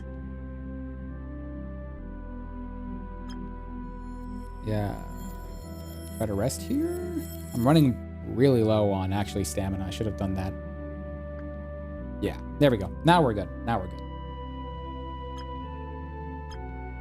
So something I was... Ooh, there's a pile of coins here on the ground. Take the coins. What happens if I... Okay, I was wondering if there's like a really negative effect that happens if you take the coins. Himeno cannot find the Petly. I hope that's not an important one. Don't tell me that's the one that gets rid of bleed. Ah, that's the one that gets rid of bleed. Okay, let's hope I don't get it. I don't get that. Damn, that one was really useful too. Oh well, that's all right. Okay, let's see. Right. Okay. So what I was gonna say before I forgot, I'm gonna rest up actually, was something I was thinking about earlier today was what's my goal for how big I want to be. And I don't mean to say it to like say like, oh yeah, you're not good enough, me. Definitely not that. But my goal as a streamer is that I kind of want 5 chatters. Not because you're not doing like a bad job. I really like the fact that, you know, you're here and you're really chatty and you're willing to respond to the things that I do. Like there are some people that if you were just like a really quiet, like doesn't say anything chatter, I wouldn't have much to say. Not that that's like wrong or anything, but I like having at least like a few people to chat with, to kind of go back and forth and to kind of confirm with. And I feel when you're only one chatter, the pressure is on to be the only person to kind of entertain the chatter. Or the streamer, sorry. So I kind of like the idea of having 5 chatters in the chat. I'm going to say chat a lot, I'm sorry. But there's just to kind of exchange duty for chatting. Okay, I'm getting pretty tired of saying the word chatter now. Or chat. But you know what I mean. It's because like there's still like a flow and there's like a stream of content. And that's what I thought about. Like that's kind of my goal as a streamer. I know some people want like 100 viewers or this amount of viewers, but sometimes viewers doesn't always equate to chatter. And that was, you know what, that's actually, let's be honest, I was afraid if I chat so much I look like no, I am so appreciative. Actually, I have met streamers, especially Japanese ones, funny enough, where they're a little more cautious about how much you chat. I know that. Yeah. But as for me, like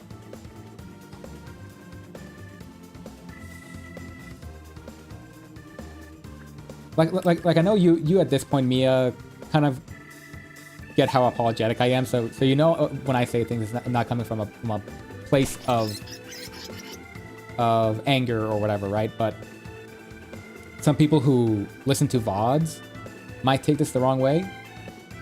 So I'm trying to think about how to word this in a way where some of the VOD viewers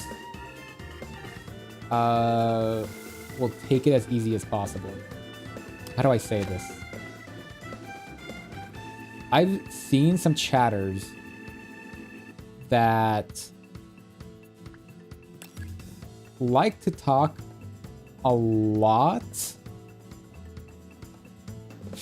How do I word this?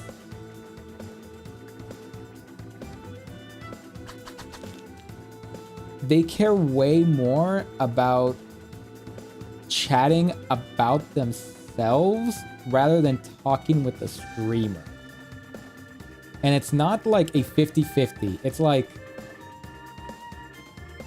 they don't even care what's going on screen as long as the streamer is reading their chat message. And like Mia, like you're not even close to what I'm talking about, Mia. I know you're mostly here for responding to what I say and like reading your chats and everything, because I do the same thing. I love it when streamers read my chats. It's why I really like small VTubers. And I think that's completely fine. And at least in my chat. I don't know how other people run their chats. But in my chats, that's fine. What I'm talking about is people who... I feel I'm going to call out someone specifically if I say this, but there are... I'm just going to say it. I'm tired of tiptoeing around. I used to go to a small streamer's chat, and every time there would be this one chatter that would put his OC story in the chat, and it would be paragraphs and just chat messages spamming everything. And it would be like, I'm trying to chat with the chatter, right? Because chat with the streamer, sorry. I'm trying to chat with the streamer. And I'd maybe make 1 or 2 comments, or I'm trying to have a conversation with them. Meanwhile, this one guy in the entire chat room is talking about like, oh man, my edgy character is so cool because they do this. And the worst part is I would see this person's in like a different streamer's chat. And you know, the streamer would be related to the previous streamer, but he would also tell his OC story there and everything. And he would never say chat messages that are a sentence long, maybe sometimes, but they would always be paragraphs. And it was just like, dude, read the room. Oh my god. That's wild. I know, and it's... And again, like, I don't mean disrespect, because people have different ways of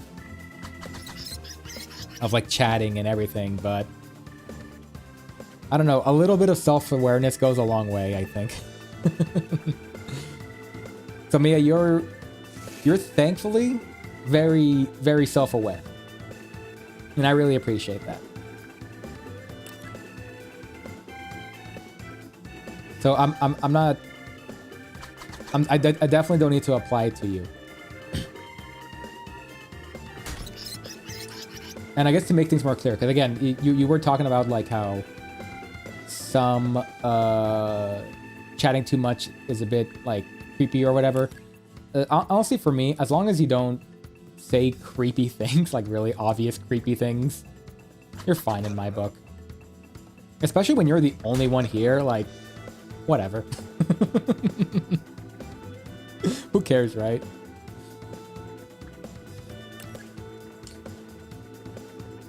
The other streamers that I watched, the small indie one that I was talking about earlier, there's like 2 or 3 people that chat there frequently, while there's like 5 or 6 occasional chatters there, and I think that's fine.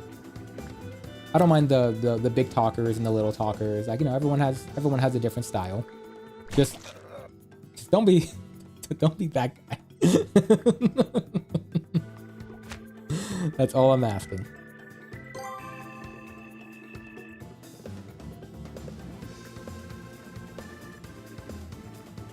Creepy things like, I want to take a note. Is that a reference to something? Deal extra damage when you inflict traps.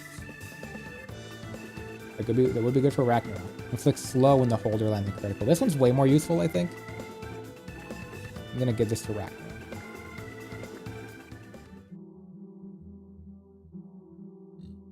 I want to take a note. So,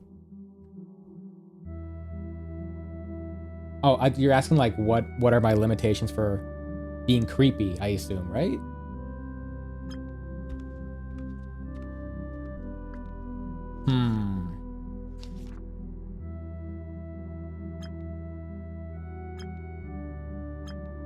I gotta think about that for a little bit. I just want to take note. Creepy things you think are creepy. Yeah, okay, yeah. Oh, it was that. This might be like kind of unhealthy, but I think I have a pretty high tolerance towards people who are a little creepier than average. A little thing about me, I used to be the president of an anime club, and let me tell you that gives you a lot of thick skin when you have to run a club of people like that. Oh god, it's one of these guys. These brown reptians. I hate these guys.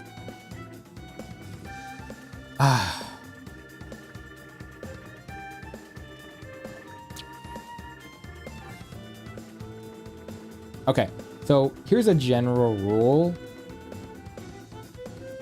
Don't, like, is this one voice crack, whoops.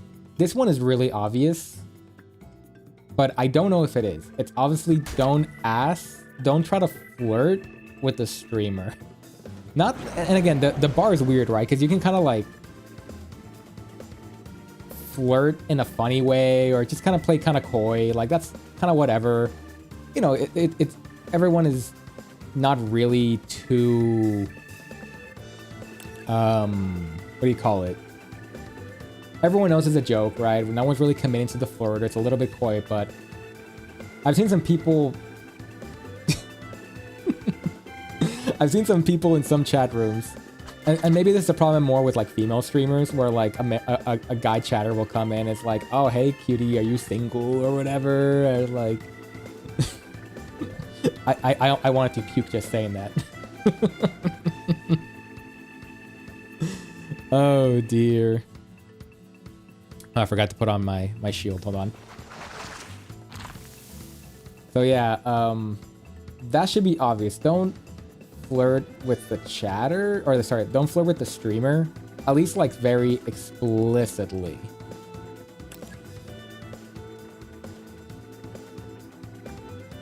I'm trying to think of an unusual one that creeps me out. If anything, I'll be honest with you, Mia, I'm more scared of accidentally saying something that creeps out the internet. And that might just be me being overly pedantic, but I don't know. I want to be a little careful with what I say. I don't know what can come off creepy and what can't. I should probably heal up Ragnarok. Okay, and they're stunned. Sweet. Actually, Himeno should be stunned. Me too? Yeah, so you get it.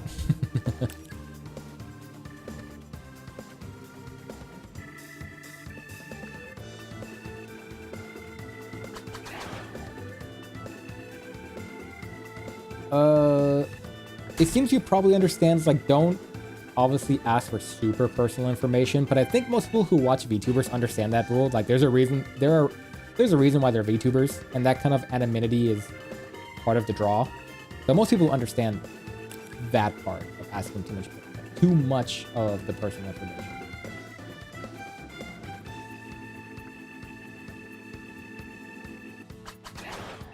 What is creepy? I don't know. I think you understand it for the most part. I'm just trying to think of one, but I really can't. I'm having such a hard time thinking of it. Ah, damn. Yeah, that's what I was scared of. This dude's stupid burn.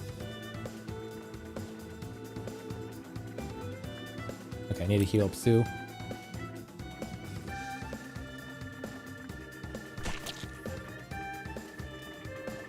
I don't know how annoyed you get at talking about stuff like gender differences. So I am kind of, you know, I am kind of curious, Mia, if that's just something you roll your eyes or you don't really care, but stuff about how like women and men could perceive the world is interesting to me a lot. But sorry, I am doing this. I'm doing my dumb habit of putting way too many disclaimers and not really saying the thing. But I guess in my opinion, what I'm trying to say here, without the stupid disclaimers I just said, I don't know where I was going with that, but I think from what I've seen, male VTubers with a female audience, as long as you're not the ASMR type, you usually get a pretty normal audience of people that are overall really respectful and know the rules. Meanwhile, with like female VTubers with a male audience, it can be a little bit of a toss-up. Obviously, with the more ASMR-y and the more parasocial you try to be with your audience, the more of that kind of audience you're gonna attract. But I think female streamers have a harder time trying to set those boundaries. And that just might be me, just because I'm a male VTuber that's smaller and, you know, just my own limited view.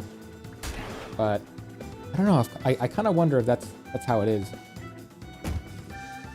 Even then, the small female VTuber that I watch, her normals, like her regulars, tend to be really respectful, really nice. But you're occasionally gonna get that one person that comes in and just says some really weird stuff. And that's kind of a thing for... You think it's true? Okay, that's good. That's good to get that confirmation.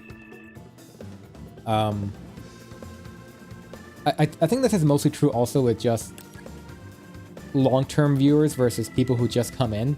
Is that people who just come in don't usually know the rules or the what do you call it?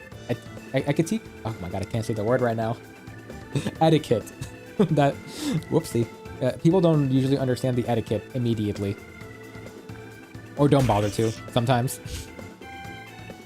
Meanwhile, as I said, the chatters who have been around usually know the etiquette. And people who want to be long-term chatters usually already have some level of how to act normally. If that makes sense.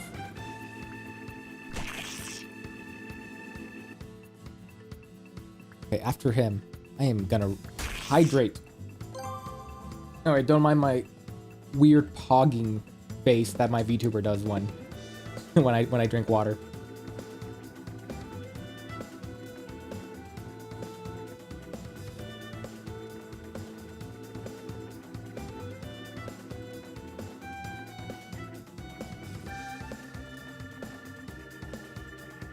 Ooh, I think I put way too much ice in that water. Ooh, hopefully I think that's gonna go to my brain later. Let's see, I was thinking about getting this earlier. When attacking an enemy, deal damage to the enemy's allies. That's so good. Gain frenzy with a whole defeats.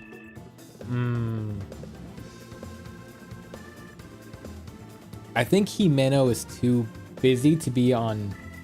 She's too busy with healing duty now, so I can't really do the skip turn thing anymore. Suu is always attacking, so I need her to do this. For real, there is a VTuber I watch constantly and wants to get asked for a face reveal by the new viewers. Oh my god, that's cringe. Ah.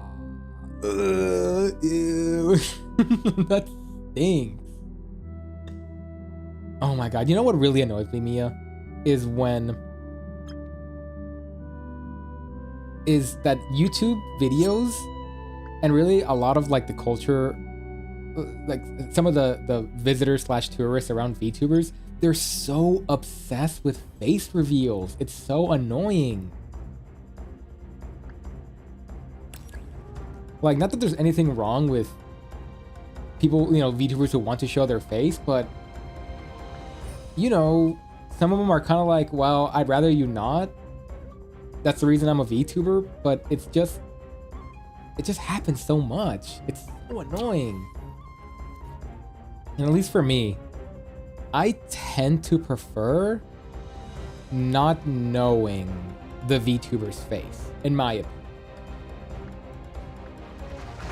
Not that I want the parasocial the parasocial aspect of everything. Like, no, I never really cared about that. It seems like you don't care either, but I mean, I assume. But one, I kind of respect the ability for that VTuber to have their privacy. And B, I think it's just I really like associating, and maybe this part might be kind of weird, but I like associating someone's voice with the VTuber model. Once I see what their face looks like, I start associating the face and the voice of the VTuber model. Again, this isn't a parasocial thing. It's more like,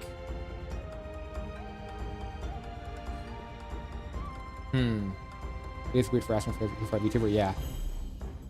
This is kind of like a stage play, let's say. So you know how like in a stage play, you go and sit down and watch the play happen, and it tends to be random people that you've never seen before. But if you know someone who's in that stage play, you don't see them as that actor who's doing the stage play. You see them as, that's the person I know. So for example, it's like your sister, right? If your sister's in that stage play as, I don't know, say she's doing Romeo and Juliet, she's Juliet, you're not going to see the actor as Juliet. You're going to see her as your sister. And that's kind of how I feel about VTubers, is that I usually prefer for them to just kind of stay as the stage play, if that makes sense. If they want to, I want to make that very, very clear. I think the audience, me as an audience member, I don't want to control them, but if it seems like they're not that interested in doing face reveals and sticking to VTuber stuff, yeah, that. True. All right, cool. So you did understand that. I think that's not weird. I do that also. Yeah, okay, cool. I don't know if I want to bring up something that's semi-controversial. I wouldn't say it's controversial. I don't know if it's controversial, but it's just kind of like a sour spot in the VTuber community. Have you heard about the stuff that happened with Corpse Husband? Like, I never knew much about Corpse Husband. He was always kind of a VTuber somewhere in the space, because I'm a little limited to my male VTubers. I really only know the Hollow Stars and a few indies here and there. Even then, I don't engage with them that much, but there was someone called Corpse Husband, and they were an indie. They really didn't. I heard he didn't do that much content, but what people really loved about him was his voice. His voice was really his appeal of everything.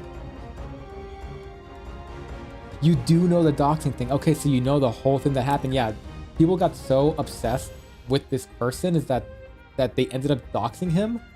And at a certain point, the doxing became a bigger part of his career than what he was doing.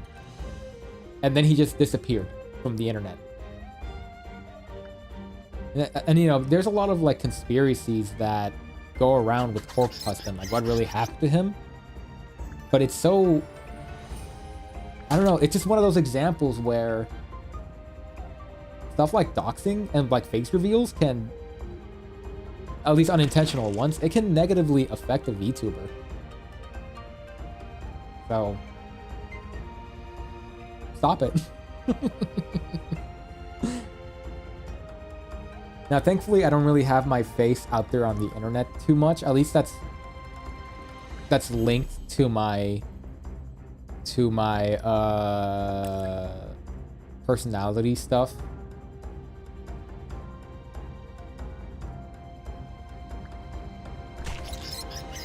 Yeah, yeah. All right, cool. On the same page. It's also like a drama case. Yeah.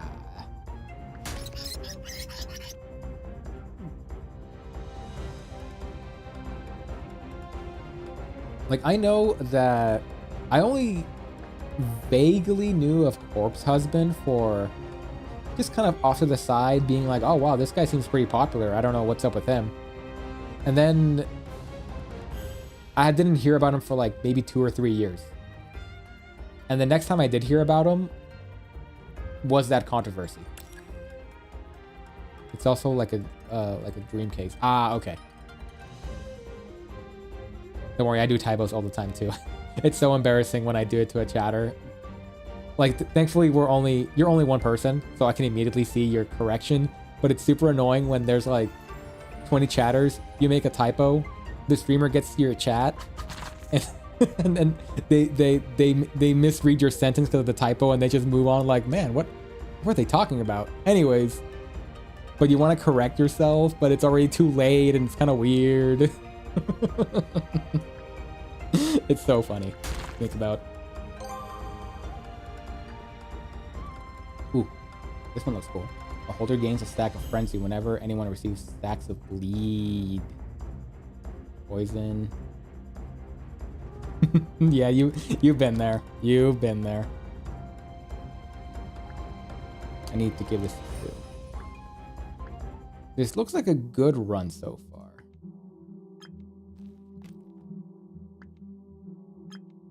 I hope it will be. No one really needs energy right now. I'm a little concerned with the rate of healing because I'm not able to catch up as much as I'd like to. I should go left.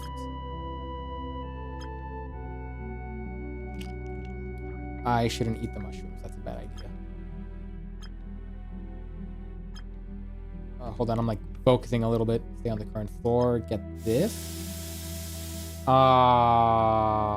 More poison? Really?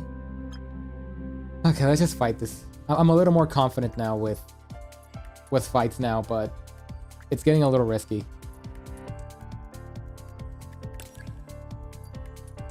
You ever tried fried rice with a lime? I definitely have. I've had Arabic rice with lime, and I've also had Mexican rice with lime. But I'm wondering what kind of rice you exactly mean. No poison. It's the worst. I hated Mia.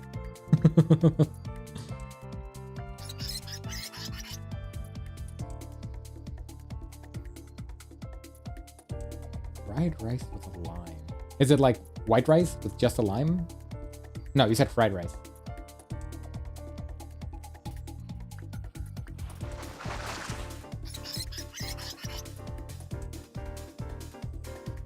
I'm trying to remember any specific dishes I've had with lime. I've had pineapple fried rice a lot of times, but is it like a dish with lime?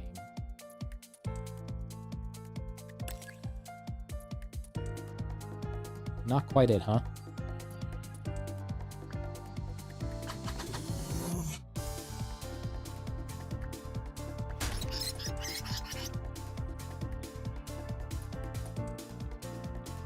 The fried rice is like, you know, okay, the type of Asian fried rice. I'm taking like egg, maybe carrot, green onions, depending on how you make it. With just lime. That does sound good. Actually, now that I think about it, like just a regular fried rice, put a lime on it.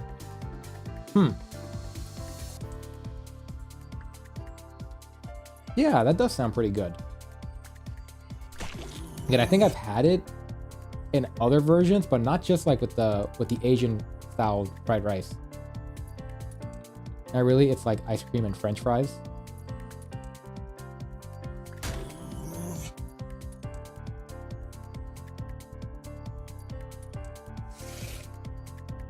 Like ice cream and French fries. What did I say?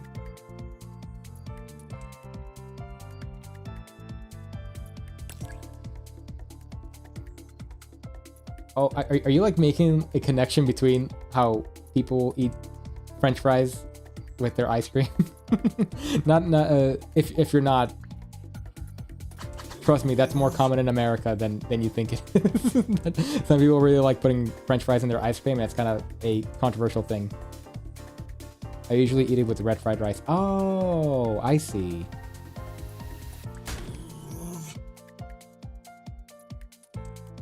That sounds pretty good. Yes, yes. Oh, okay, cool, cool, cool. Interesting. Is this like a dish? From like is this like a cultural dish that you guys do? Or is this just like a thing you like to do?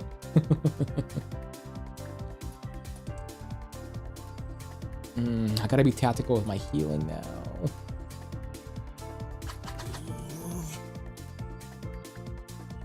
Yeah, thankfully Suu can kind of self-heal now.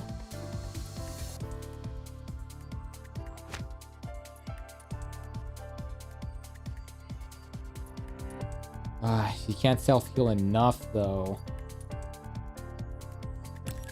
But only in my area. Okay, that's pretty cool.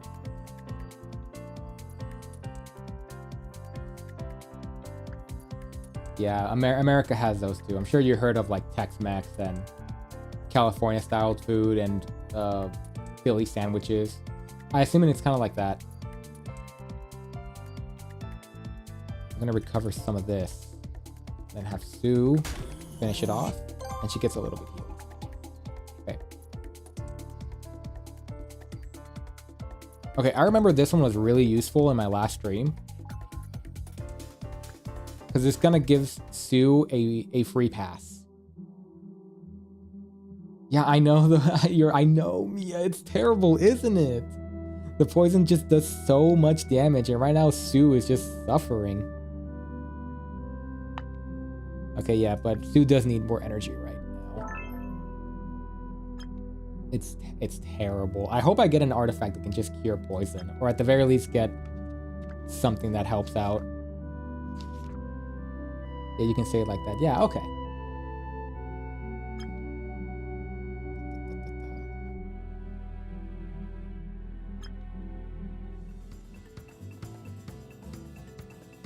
Okay, who needs healing right now? I think Suu will be okay.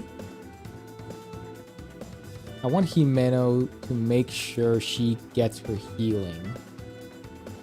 Switch in, and she gets a void.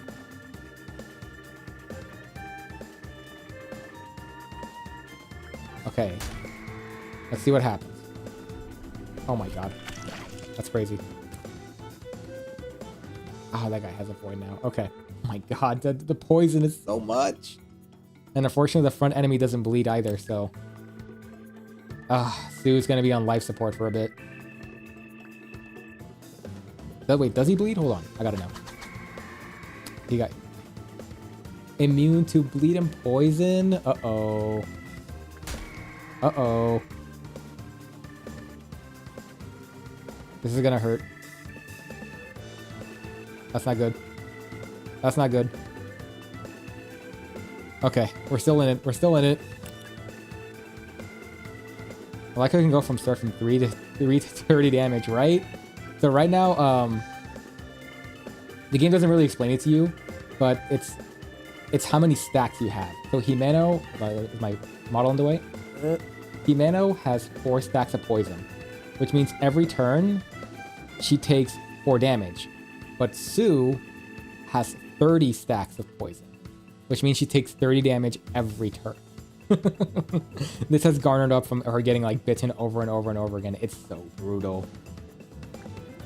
But right now, Sue has an artifact where every time she hits an enemy that bleeds, she heals. And that's been her only way of keeping up with healing. Like so. But if she gets attacked too much, she can't deal with it. Yeah, it's a little mean, isn't it?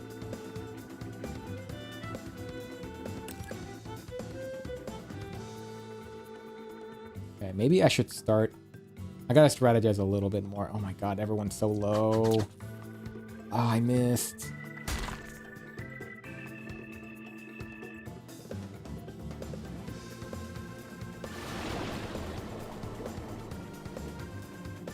Oh no. Oh no. Okay. Should I risk it? I'm not gonna risk it. Poison. And then Sue can heal? Okay. Restore energy when hit by an enemy. This is good for Sue, but it's not really what I'm looking for. Okay. I don't know what we were chatting about. I got so invested in the game now. I know it starts off a little slow because how enemies do it's kind of the nature of the game.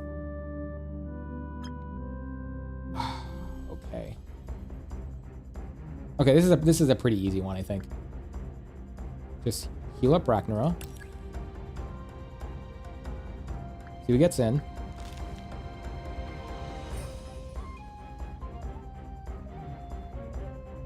Can I actually 1 KO this? No. Please don't poison me more. Okay, they're stunned. That's good. Heal it up. I'm gonna have Ragnarok skip just to get some energy back. And then hopefully Sue can just KO. Perfect. And the holder swaps forward. Inflicts. This one's pretty good because this gives Hunted make gives them more damage to a certain target. Holder deals more damage and the floor, but that's not that useful. If it wasn't stack on the holder.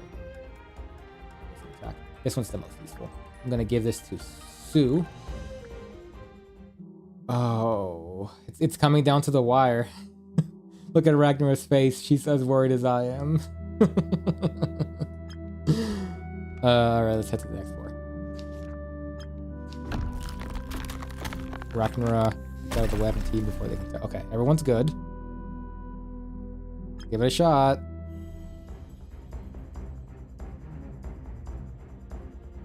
Yeah, I think we're probably gonna stream. Yeah, I'm going on 2 hours. So probably 30 more minutes at the very least. I at least want to either, well, lose if that happens. Oh well. Or at least want to get to floor 30. And then we'll see what happens after that. Maybe I'll like grind a little bit, or I don't know. I'll see.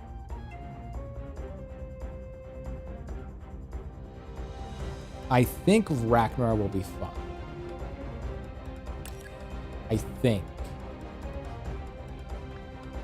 I can rush. And Sue gets a free avoid.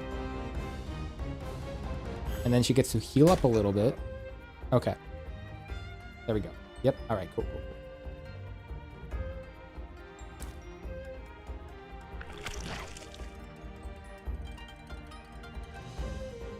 Okay, now I need to heal up Ragnarok. There's no choice now. And then, can I start inflicting bleed on one of these guys? Even though he had a void. Jerk.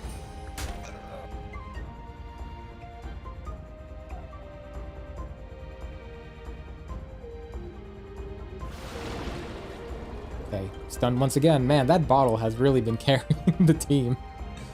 Oh my god, so much damage. And Himeno needs her own healing right now. Okay, poison him. Or her. I don't know. Then heal up a little bit. There we go.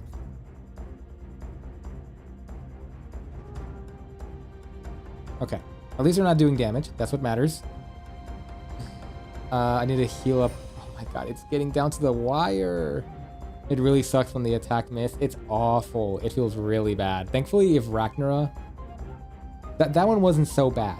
But you saw what happens when I miss some really essential... Some really essential hits. It bumps me out a lot.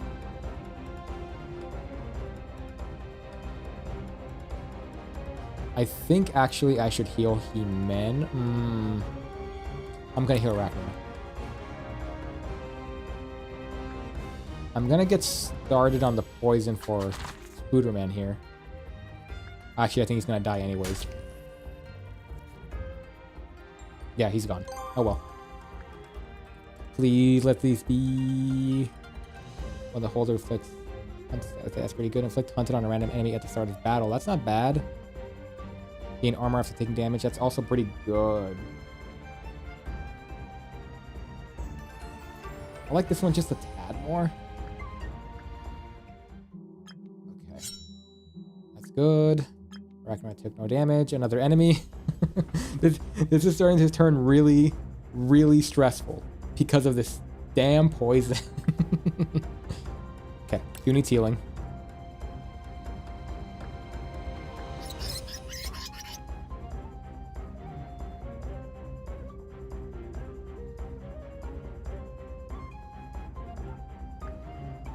Healed? Okay, there we go. So you can probably take 2 more poisons. That's awful to say.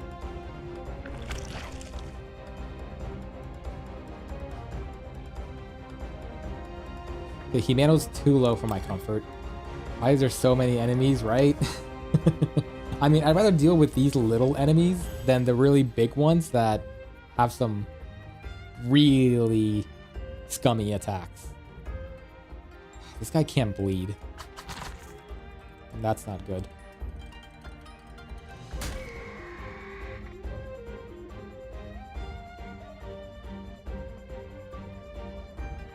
It's this poison, I tell you, Mia. It's this poison.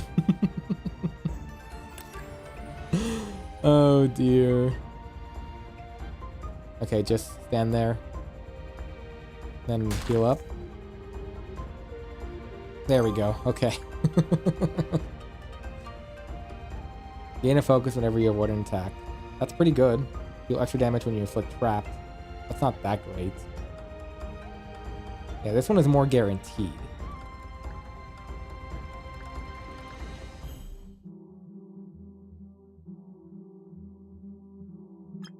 It's terrible. I mean, I probably wouldn't want to get poisoned IRL either. It wouldn't be great. Wait. Where am I? Hello? Hello? Where can I go? Okay, there we go. I was like, where is everything?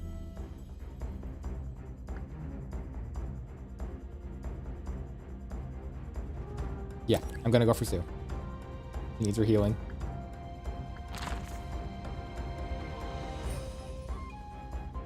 And that way... she can take at least a few hits, so I don't have to worry about it. Or again, Ragnarok is so low.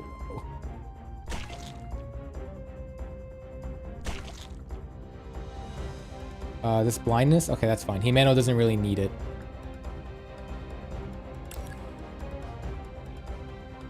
Okay, let's get started on poisoning this dude. And there we go.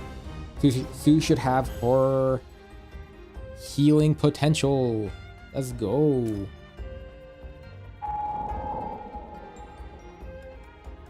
Okay, we're good.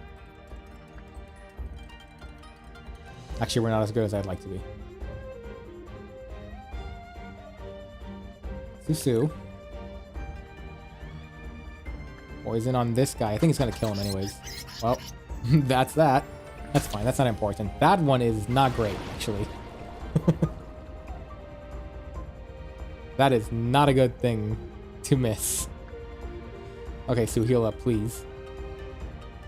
And... oh, no. What should I do? I guess this is the only thing I can do. Oh, cool. Alright, still bleeding. That's fine.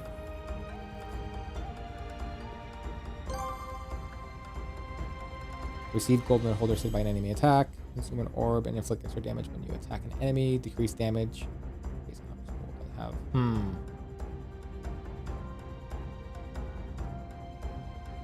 Consume an orb and inflict extra damage when attack the enemy.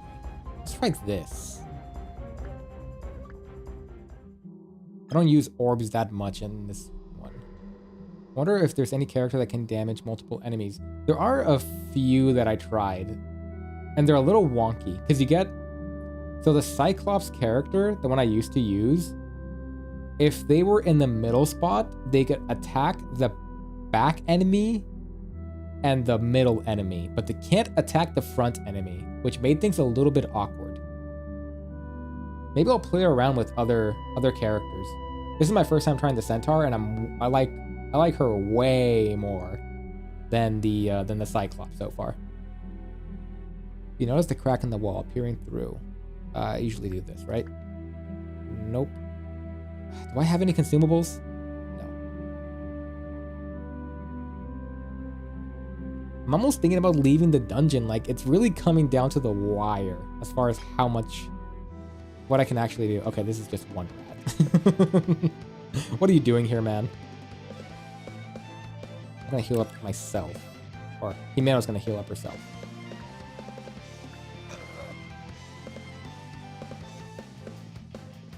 Maybe she can one-hit KO if she gets lucky. That's not lucky. Oh dear. Alright, I'm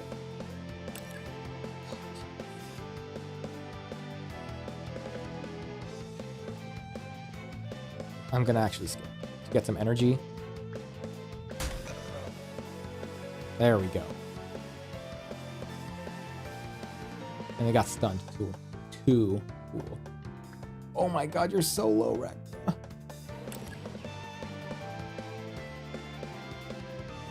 Heal up more energy, and for the love of God, Sue, do not miss. What have I done? What have I done? I got two. Oh, thank God. Oh my god, I was about to pass out.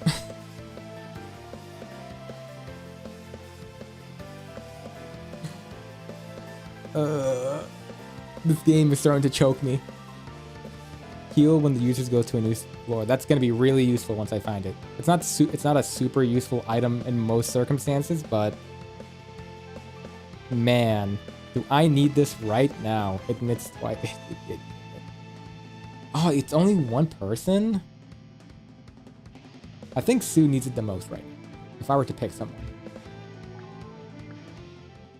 Even though she gets healed the most.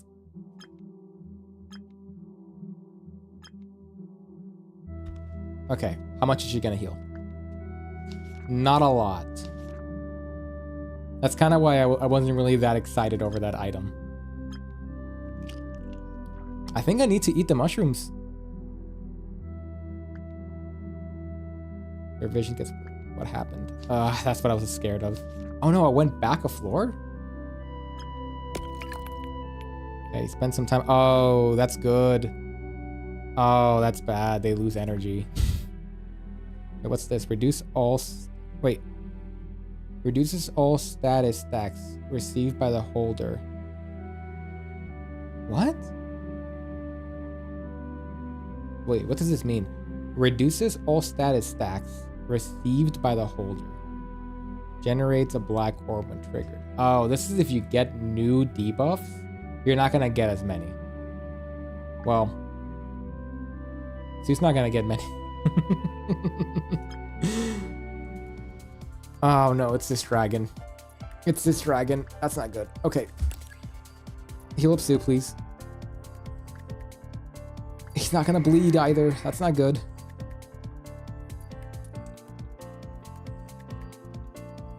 What is that? Oh, I don't know.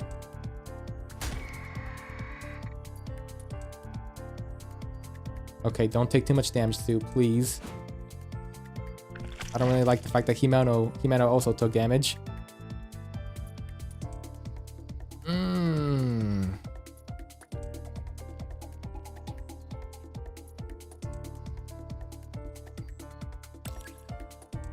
This will give Sue one single buff here. There's no way. I hope you survive. This one's looking pretty rough. There's no way that Suu can hit someone for bleed right now.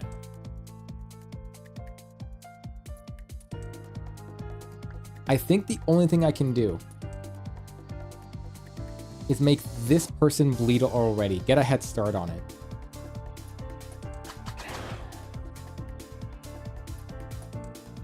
And that way...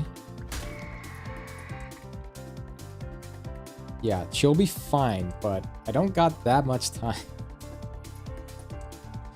Okay, it's gotta be Suu. I'll start a bleed. And then hopefully they're fine. Uh-oh. Oh wait, he's stunned. It's fine.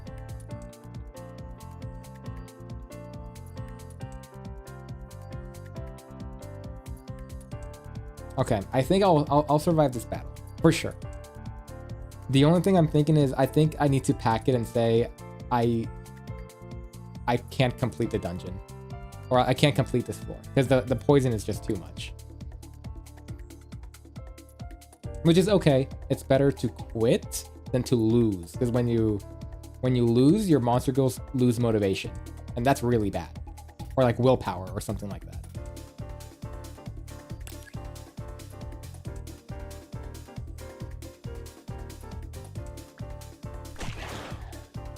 Just finish him off. Unless I get something here that's crazy, but I don't see anything. Gifts of frenzy when the holder skips return. Couldn't even use that anyways. Let's give it to Suu, whatever. Okay, I'm gonna look around a little bit. This might be the death of me.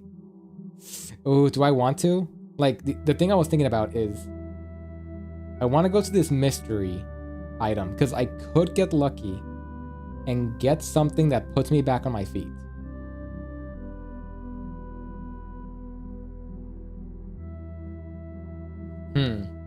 The thing is, like, you saw what happened earlier, right, Mia? Because I landed on a mystery spot, and that initiated an enemy attack. And if there's one more enemy encounter, I don't think the team's gonna make it.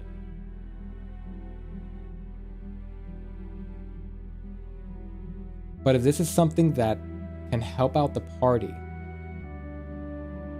I can save this run.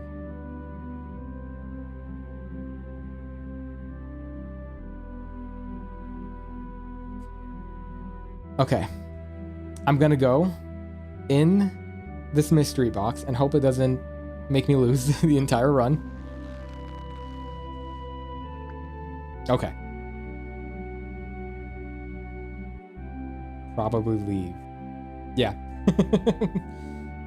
So the thing with these like little sliding, I mean, these are basically sliding rooms, and I don't know if there's an enemy here or not. That's way too risky. So now I'm gonna leave the dungeon. You're definitely right on that one. Your team decides to cut their losses and leave. You pack up and leave the rest behind. Oh well. Oh man, that was crazy. Hey man, can you sell something that that helps out with poison?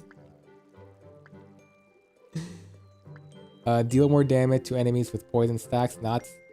That's not quite what I want. It gives a whole lot of start of battle. That seems cheap. It seems to pierce. These all kind of feel like cheat items. I don't know. Become immune to effects and events that remove artifacts and give curse. Okay, that one's actually kind of interesting. Yeah, you lose you don't get debuffs anymore, but you get more cursed items. Interesting. All right, let me leave, please. Follow. Can I like? Yes, I can do that. Okay. This gives more strength.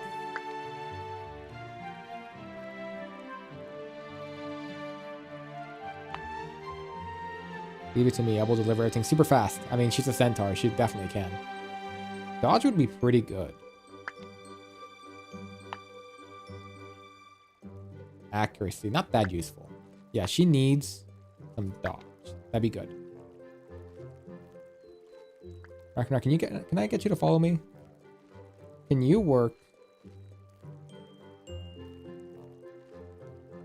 Oh, I can't. I can only do one at a time. No. Okay, I'm good. You know there are over 500,000 gym-related injuries every year. What are you saying, Ragnar? Alright, you have fun there. Oh, Hizaru, what are you doing here?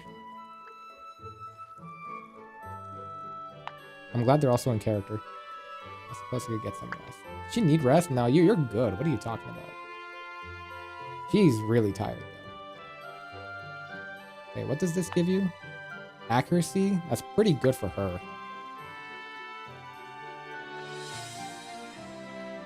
Okay, can I, like, give him food to give him more energy? Well, let me just look at their stats real quick. If I talk to them, will that raise their happiness? This is actually the first time I've actually engaged with this. Words. I've engaged with this system a little bit. Let me just try that. What do I want to do today? Actually, what can I give her? This just gives her a lot of energy and motivation. Only where powerful enemies drop these. It means a lot if you give me this to me. Thanks for this really weird, powerful stone. Okay, so is she good? Okay, yeah, she's completely healed. Let me try Ragnar. No, not Ragnar. Let me try... Well, Himeno actually does need pep talk. If I talk to her... I've been feeling nostalgic lately. I'm not sure why. I don't have any memories from before I was summoned. I wonder if that's a reference to something. When you summon us, are we born? Are we entirely a new being? Or were we sealed long ago? Don't think about it too hard. You're here in the moment. Live in the moment. If you can't remember memories of the past, they're not really relevant. I hope you gain a new viewer. Thanks, Mia. I hope so too. That way you don't have to be the only one to carry the chat. Yeah, it's a lot of pressure. I remember when I was the only chatter in someone's stream, I like talking, but there's definitely a point where like it's been an hour or two and it's like there's only so much I can say and I don't know if it's better for me to keep talking or whatever. I know everyone has different gauges, but it gets a little weird, you know what I mean. You also get a little tired and it's like, okay, are they gonna think I'm a jerk if I stop talking and only listen? You kind of have to read out the situation.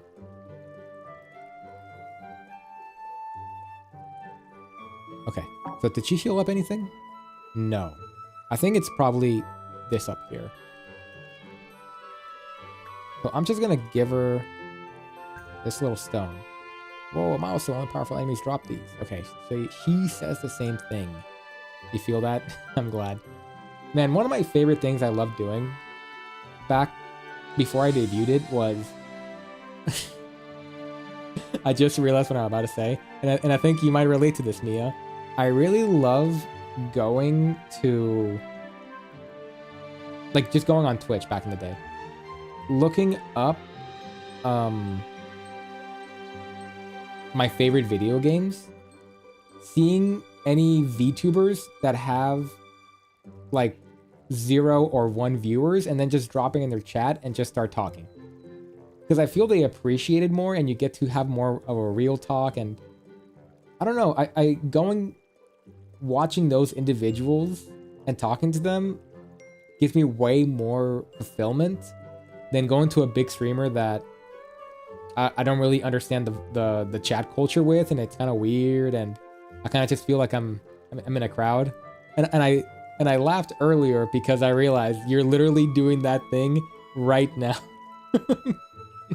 You're in a male VTuber's chat as the only person. So I'm like, can you relate to that? I'm like, yes, you probably can. And I'm not really good at reading situations. Well, that makes two of us. Okay, cool. Oh, that's a cute face. Isn't it such a great town? It is, isn't it? And that should be all my point games. Alright, can I do anything else?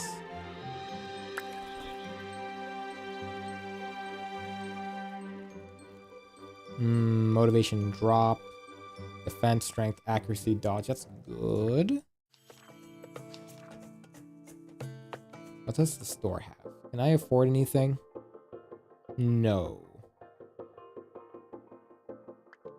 What are the upgrades looking like? Girl capacity, another action? I mean, now I know what another action actually means. What is this? Bathhouse, restore more energy and motivation while resting. Okay, now I'm really engaging with the system more.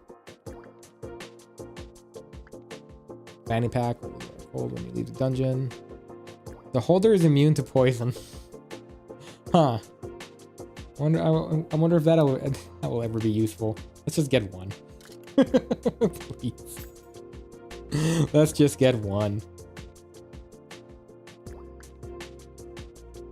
Can I ask something? Yeah, of course. I'll see if I can answer it, but I think you know what's okay and what isn't okay to ask. And I won't put you on blast if you ask a bad question. But I will try to answer it as I'm scrolling through this. This is all motivation and energy stuff. Yeah, I got plenty of that. Building is all cosmetics, and I can't worry about that right now. Yeah.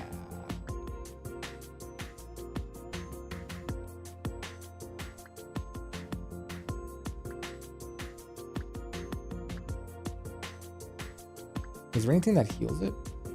What do you think about Roblox and their game? I remember you asked this right before you probably got sleepy or something, right? Before you left in the other one. And to catch you up again, I don't know if you heard this or not, but I used to play Roblox when it first came out.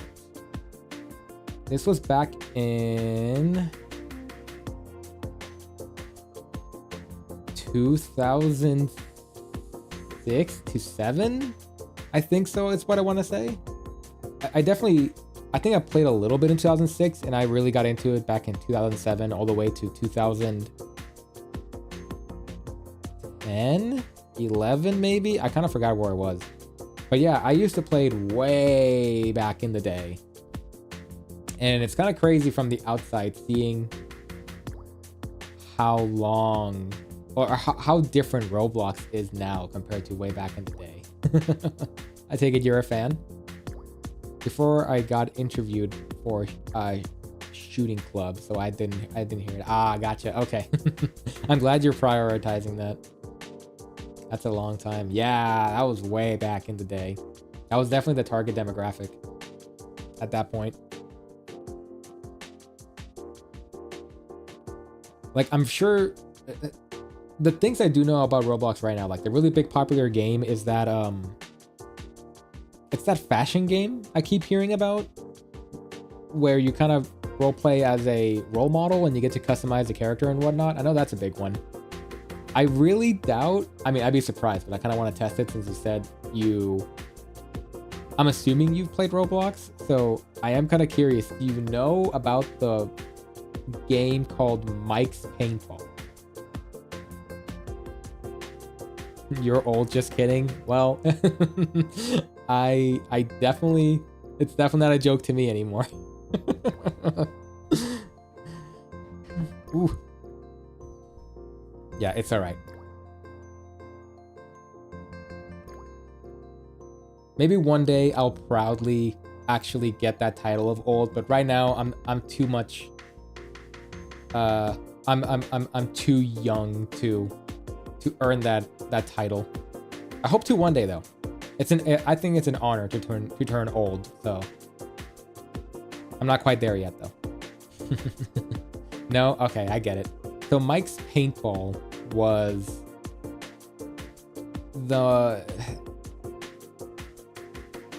it was just basically kind of like a capture the flag game, really. That's really what it was.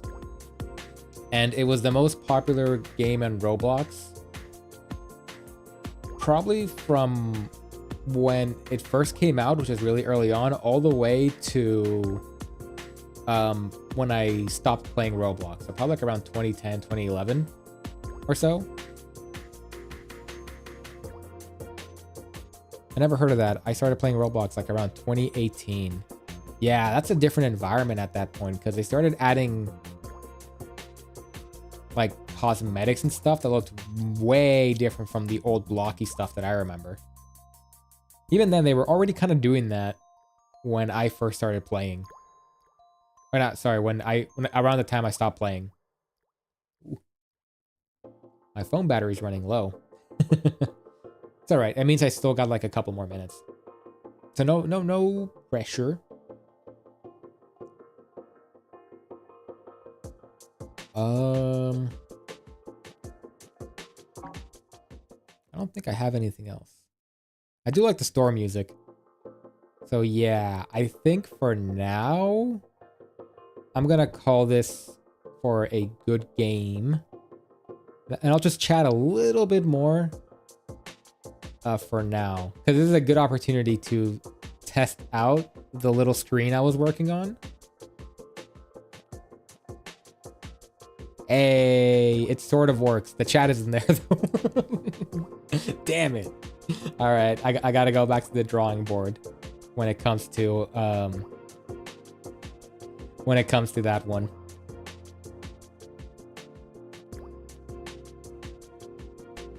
It was when break in game popular. So it was like it was when it was like during your break when it was popular. It was when break in game popular. Thank you.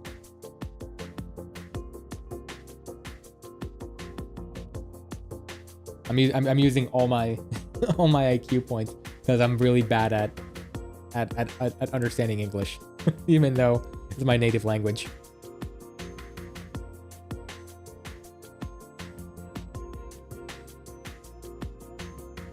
The game name Break In. Is that the prison game? I remember seeing a couple people like that became a meme or something, but I'm not sure if that's the same one I'm thinking about. My camera's a little bit off.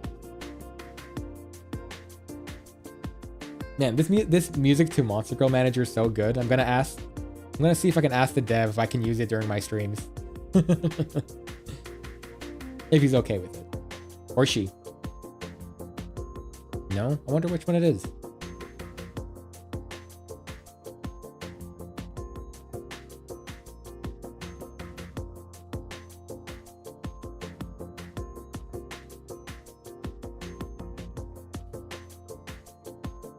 I'm like trying to think back to my Roblox memories. It's been such a long time.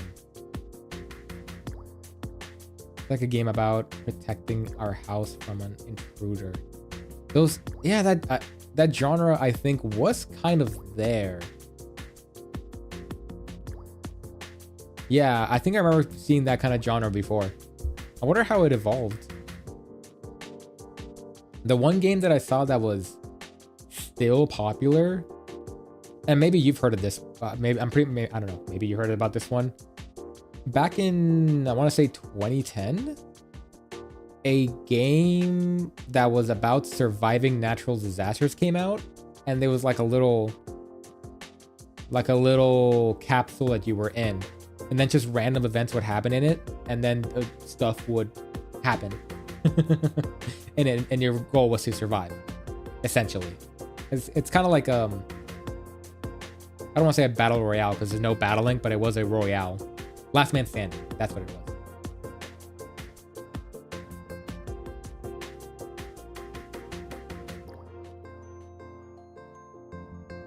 And you know what? I remember seeing that you play the game. Okay.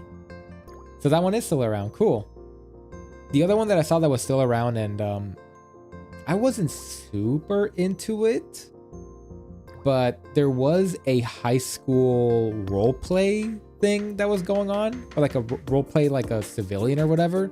I mean, there was a lot of roleplay games in Roblox.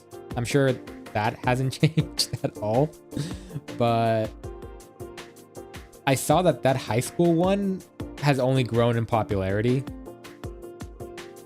So I'm assuming you probably know about that one too. I wasn't super into the roleplay stuff, but the two that I did do when I was playing Roblox was there was a medieval fantasy one, and all people did was like, I'm gonna be on this team and roleplay medieval dramas. And there was a Pokemon one. I mean, there's a lot of Pokemon ones, but there was a Pokemon one where you could either roleplay as a trainer or the Pokemon, and I always liked roleplaying as Groudon. Because it was pretty cool to play like as a celestial beast, being like, I am the king of the earth. I thought it was cool as a kid. Never heard about that. That's fair. They didn't really have the same staying power, I feel. They were a little bit more like not on the front page sort of thing. Like the Survive the Apocalypse one and the, what was it again, the high school one? Those two were always on the front page. So I'm not really surprised that that's the case. That those two stood the test of time. Actually, one that I also really liked playing was one called Farm Tycoon. And that was the very first tycoon game on like Roblox. And then that exploded into its own genre, and there's been a bunch of copycats, and I'm sure that genre has evolved. Is Adopted Me an old game? There were a couple of Adopts likes. I never played them because they didn't seem like the type that I went for. But yeah, they were definitely around, but I'm pretty sure the same ones you played or are playing, I don't know if you're still playing Roblox or not, are what do you call it? Is Adopt Me? Yeah, if they're the same ones that you're playing right now, if they're the same ones that were there in the day. Yes, that's what I'm trying to say. What other ones are out there? Yeah, there's a couple of developer levels that I don't think they're going to be relevant. There was like sword fight on heights. I still played. I see. Yeah, I know Roblox probably has more staying power now that it has more features. But I don't know. I don't know if again, it's one of those things where like I played Roblox so much in those 5 years I was in it. I was like really hooked, and I kind of had to get away from it to finally feel like, okay, I closed this chapter in my life. I don't know if I'd ever go back. I was thinking about how I was talking to my friends like, do you guys want to do something really funny and play like Roblox for like the hell of it, like shoot the shit in it for like a day and then just, you know, call it. As of right now, I don't know if I'd go back. I'll definitely keep like, I don't know, getting exposed to the memes of it and whatnot. There's a game called Doll's Factory, and I think it's good, or Dolly's Factory, and I think it's good. Okay, I'm assuming that's like a tycoon game, just from the word factory. Whoops. I remember my sister was also really, I got her into Roblox for a little bit as well, like for 2 years. And one of the things that she really liked was an amusement park, and like it was like go to Six Flags and pretend you're on roller coasters or something. And she also liked obstacle courses, which I heard are still around. No, it's not. Oh, okay. Dolly's Factory horror game, maybe? Roleplay? I'm not really sure. More like a survival game. Ah, okay. I see. So it's kind of playing on the...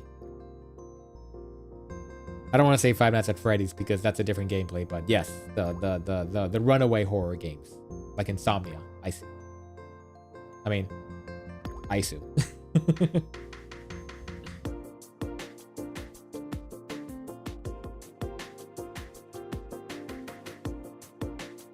Are there any other genres in Roblox that I remember?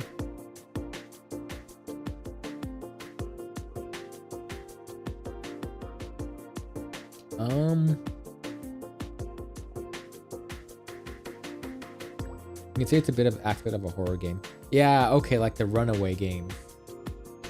I see, I see.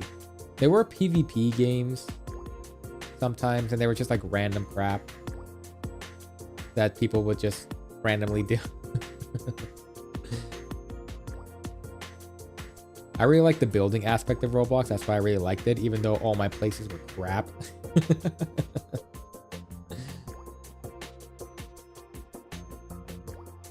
There was an RPG one that I really liked, but it was also like really hard and really weird, so I don't know if I'd recommend it.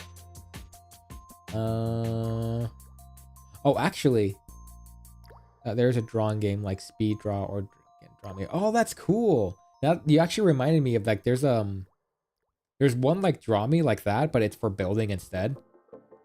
Yeah, those are really cool. Those are really, really cool. Yeah, there used to be, I mean, maybe Roblox still does it, right? But there was a Halloween event way back in the day where the developers of Roblox made like an adventure game, kind of like a maze where you find hidden paths and everything. And it was just really, really cool because it was like kind of really well made by the developers themselves, and it had a bunch of lore and everything. And by the time if you finish the place, you got a free hat, which I know like cosmetics in Roblox are like crazy now, but back in the day, getting a hat was like big for free like that. So that was really cool. I want to try it. I hope you do. That'd be cool. But yeah, it was been a long time. Also, I've been streaming for a long time. Oh my god, I'm losing my voice. This song's so fitting. All right. I think I'm about ready to close it, rest my voice, and think about what to do. So, like I said, Mia, I'm not really sure what I'm gonna be doing for my streaming schedule. I'm kind of a guerrilla streamer right now. I might stream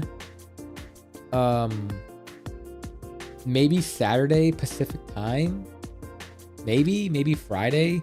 Definitely cannot stream Sundays. I can never stream Sundays. Well, that's not entirely true. I could stream Sundays, but I'll be tired if I do. But I did say that I am thinking about slowing down streams so I can work on my video that I've been gauging. So I just want to say that even though I won't always pop up, I do appreciate having you as a viewer.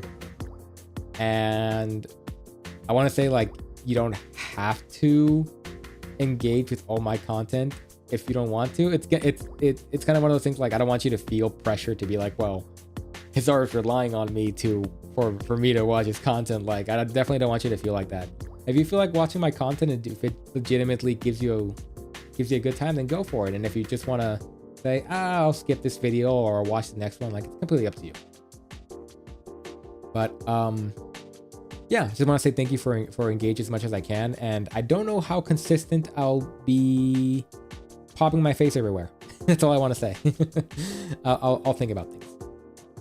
But yeah, long-winded.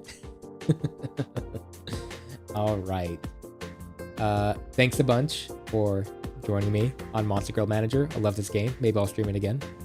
I want to ask what time on there, just to count how much time different. I am a Pacific Standard Time. Basically, they call it the Los Angeles time. That's usually the one that's attached to. So right now for me, it's 11:16 p.m. And since you live on the other side of the ocean, I'm still a day behind technically. Yes, right now it's May 7th at the moment. Although that's about to end.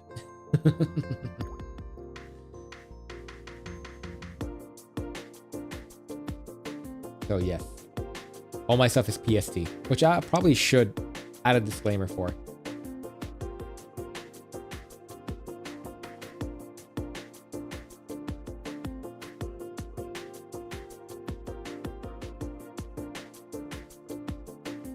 I think you got it right. Hopefully that's all the question. It's May 8th for me. Yeah, I am. Yeah, it's weird because I live on one of the last places to move on with their day. But yeah, thanks for being around here, Mia. Thank you to all the VOD viewers, if there are any. I don't know. I never know. You guys could be billions of people, or you guys could be nobody. But thank you guys as well. That's gonna be it for me. Hello from the future. All right. Time to wrap it up. Thanks for stopping by, Mons, everyone. Don't get lost out there. Matane.